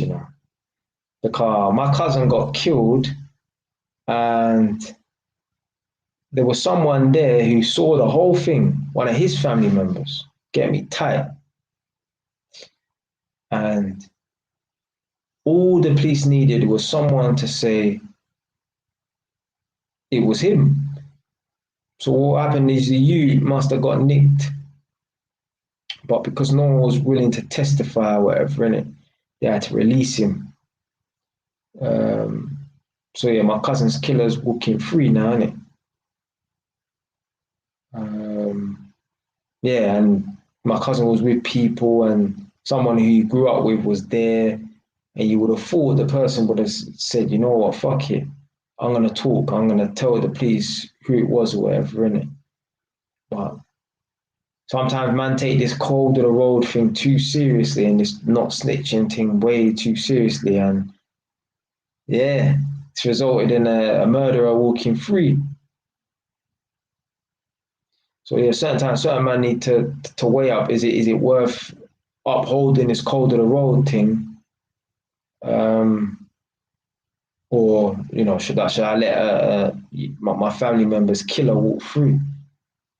Because literally, all it would take is for a man to stand up in court and say, "Yeah, it was him. This is what happened, and yeah, I saw him. I can positively identify that it was him."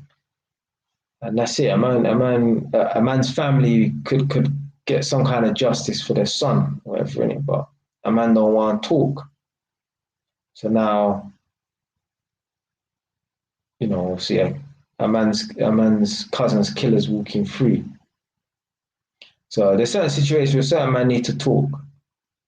Um, but there's certain situations where you run your mouth, you get beaten up, and then you can't call the police. That's the thing. People will run their mouth, they will hold a bang, and then they want to call the jakes. That don't make no sense to me, fam. If you're not on smoke, don't talk.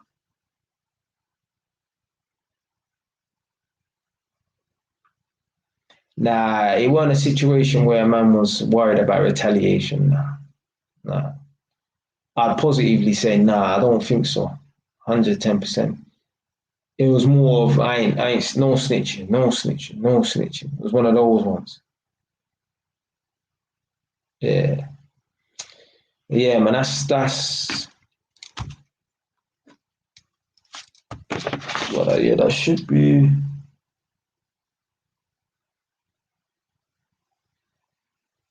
Yeah, that's it, man. That's that. That's it. That's the end of it, man. The police thing, innit? Yeah, black people, we don't like talking to the police. White people, they love chatting to the police. They love chatting to the police.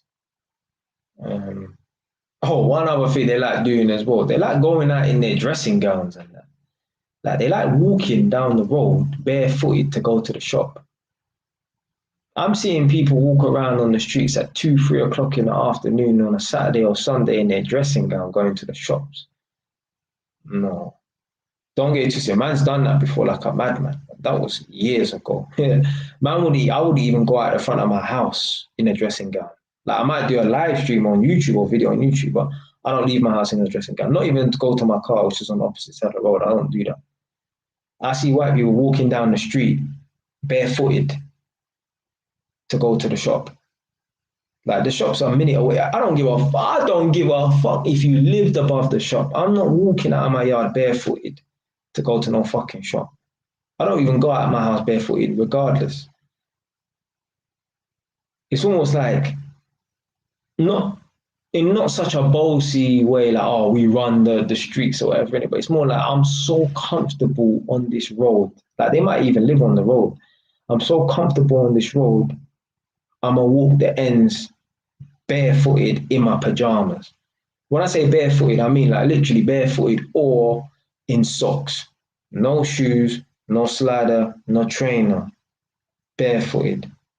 Then their foot is blacker than my hair, bro, afterwards. Then they're gonna go walk that dirt in their yard. Madness. Literally, they'll literally go to the shop in their dressing gown. I've seen parents turn up to the school in their dressing gown to pick up their youths, you know. How you turn up to your youth school in your dressing gown to pick up your youth? That's madness. Madness. Yeah, Nadia says she see a full PJ dressing gown in the middle of a shopping mall, you know. Mad. Where was that? Was that in Exeter or was that down in Northampton? But yeah, this basically that's the end of the live stream.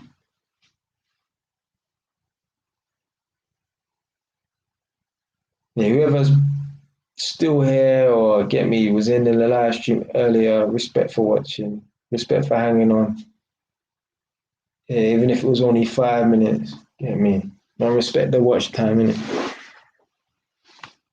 Okay, here in Northampton, innit? See. Alright, people. Man said what I had to say, innit? So you never know. They might even lock off this live stream, innit? A man might have taken things a bit too far, you get me? Imagine if I was employed for organization. Imagine they got hold of this video, this live stream. Boy, imagine I was working with some big corporate financial company, some financial or some lawyer firm. Boy. See, like you, yeah, you say this ain't offensive because you know me or whatever, innit? Yeah, but come on, imagine if you was like if you was a law firm, would you employ me with this boy? What man saying now to represent? Remember, I'm representing the company, whether or not I'm wearing a uniform or nothing like that. Imagine me chatting the way I'm chatting. Come on, no one's gonna want to employ man. But yeah, I don't mind not being employable because my final destination is not to be a worker. So if I have to do temporary jobs for the next however many years, then so be it. I don't plan on staying at workplaces long anyway. But yeah, last few comments, 1, 2 comments and that. And then I'm out. Bed, brush my teeth, wash my face, bedtime. Respect to the people them watching. Yeah, I understand you saying freedom of speech and that, but trust me, in this country we live in, yeah, that people don't understand that.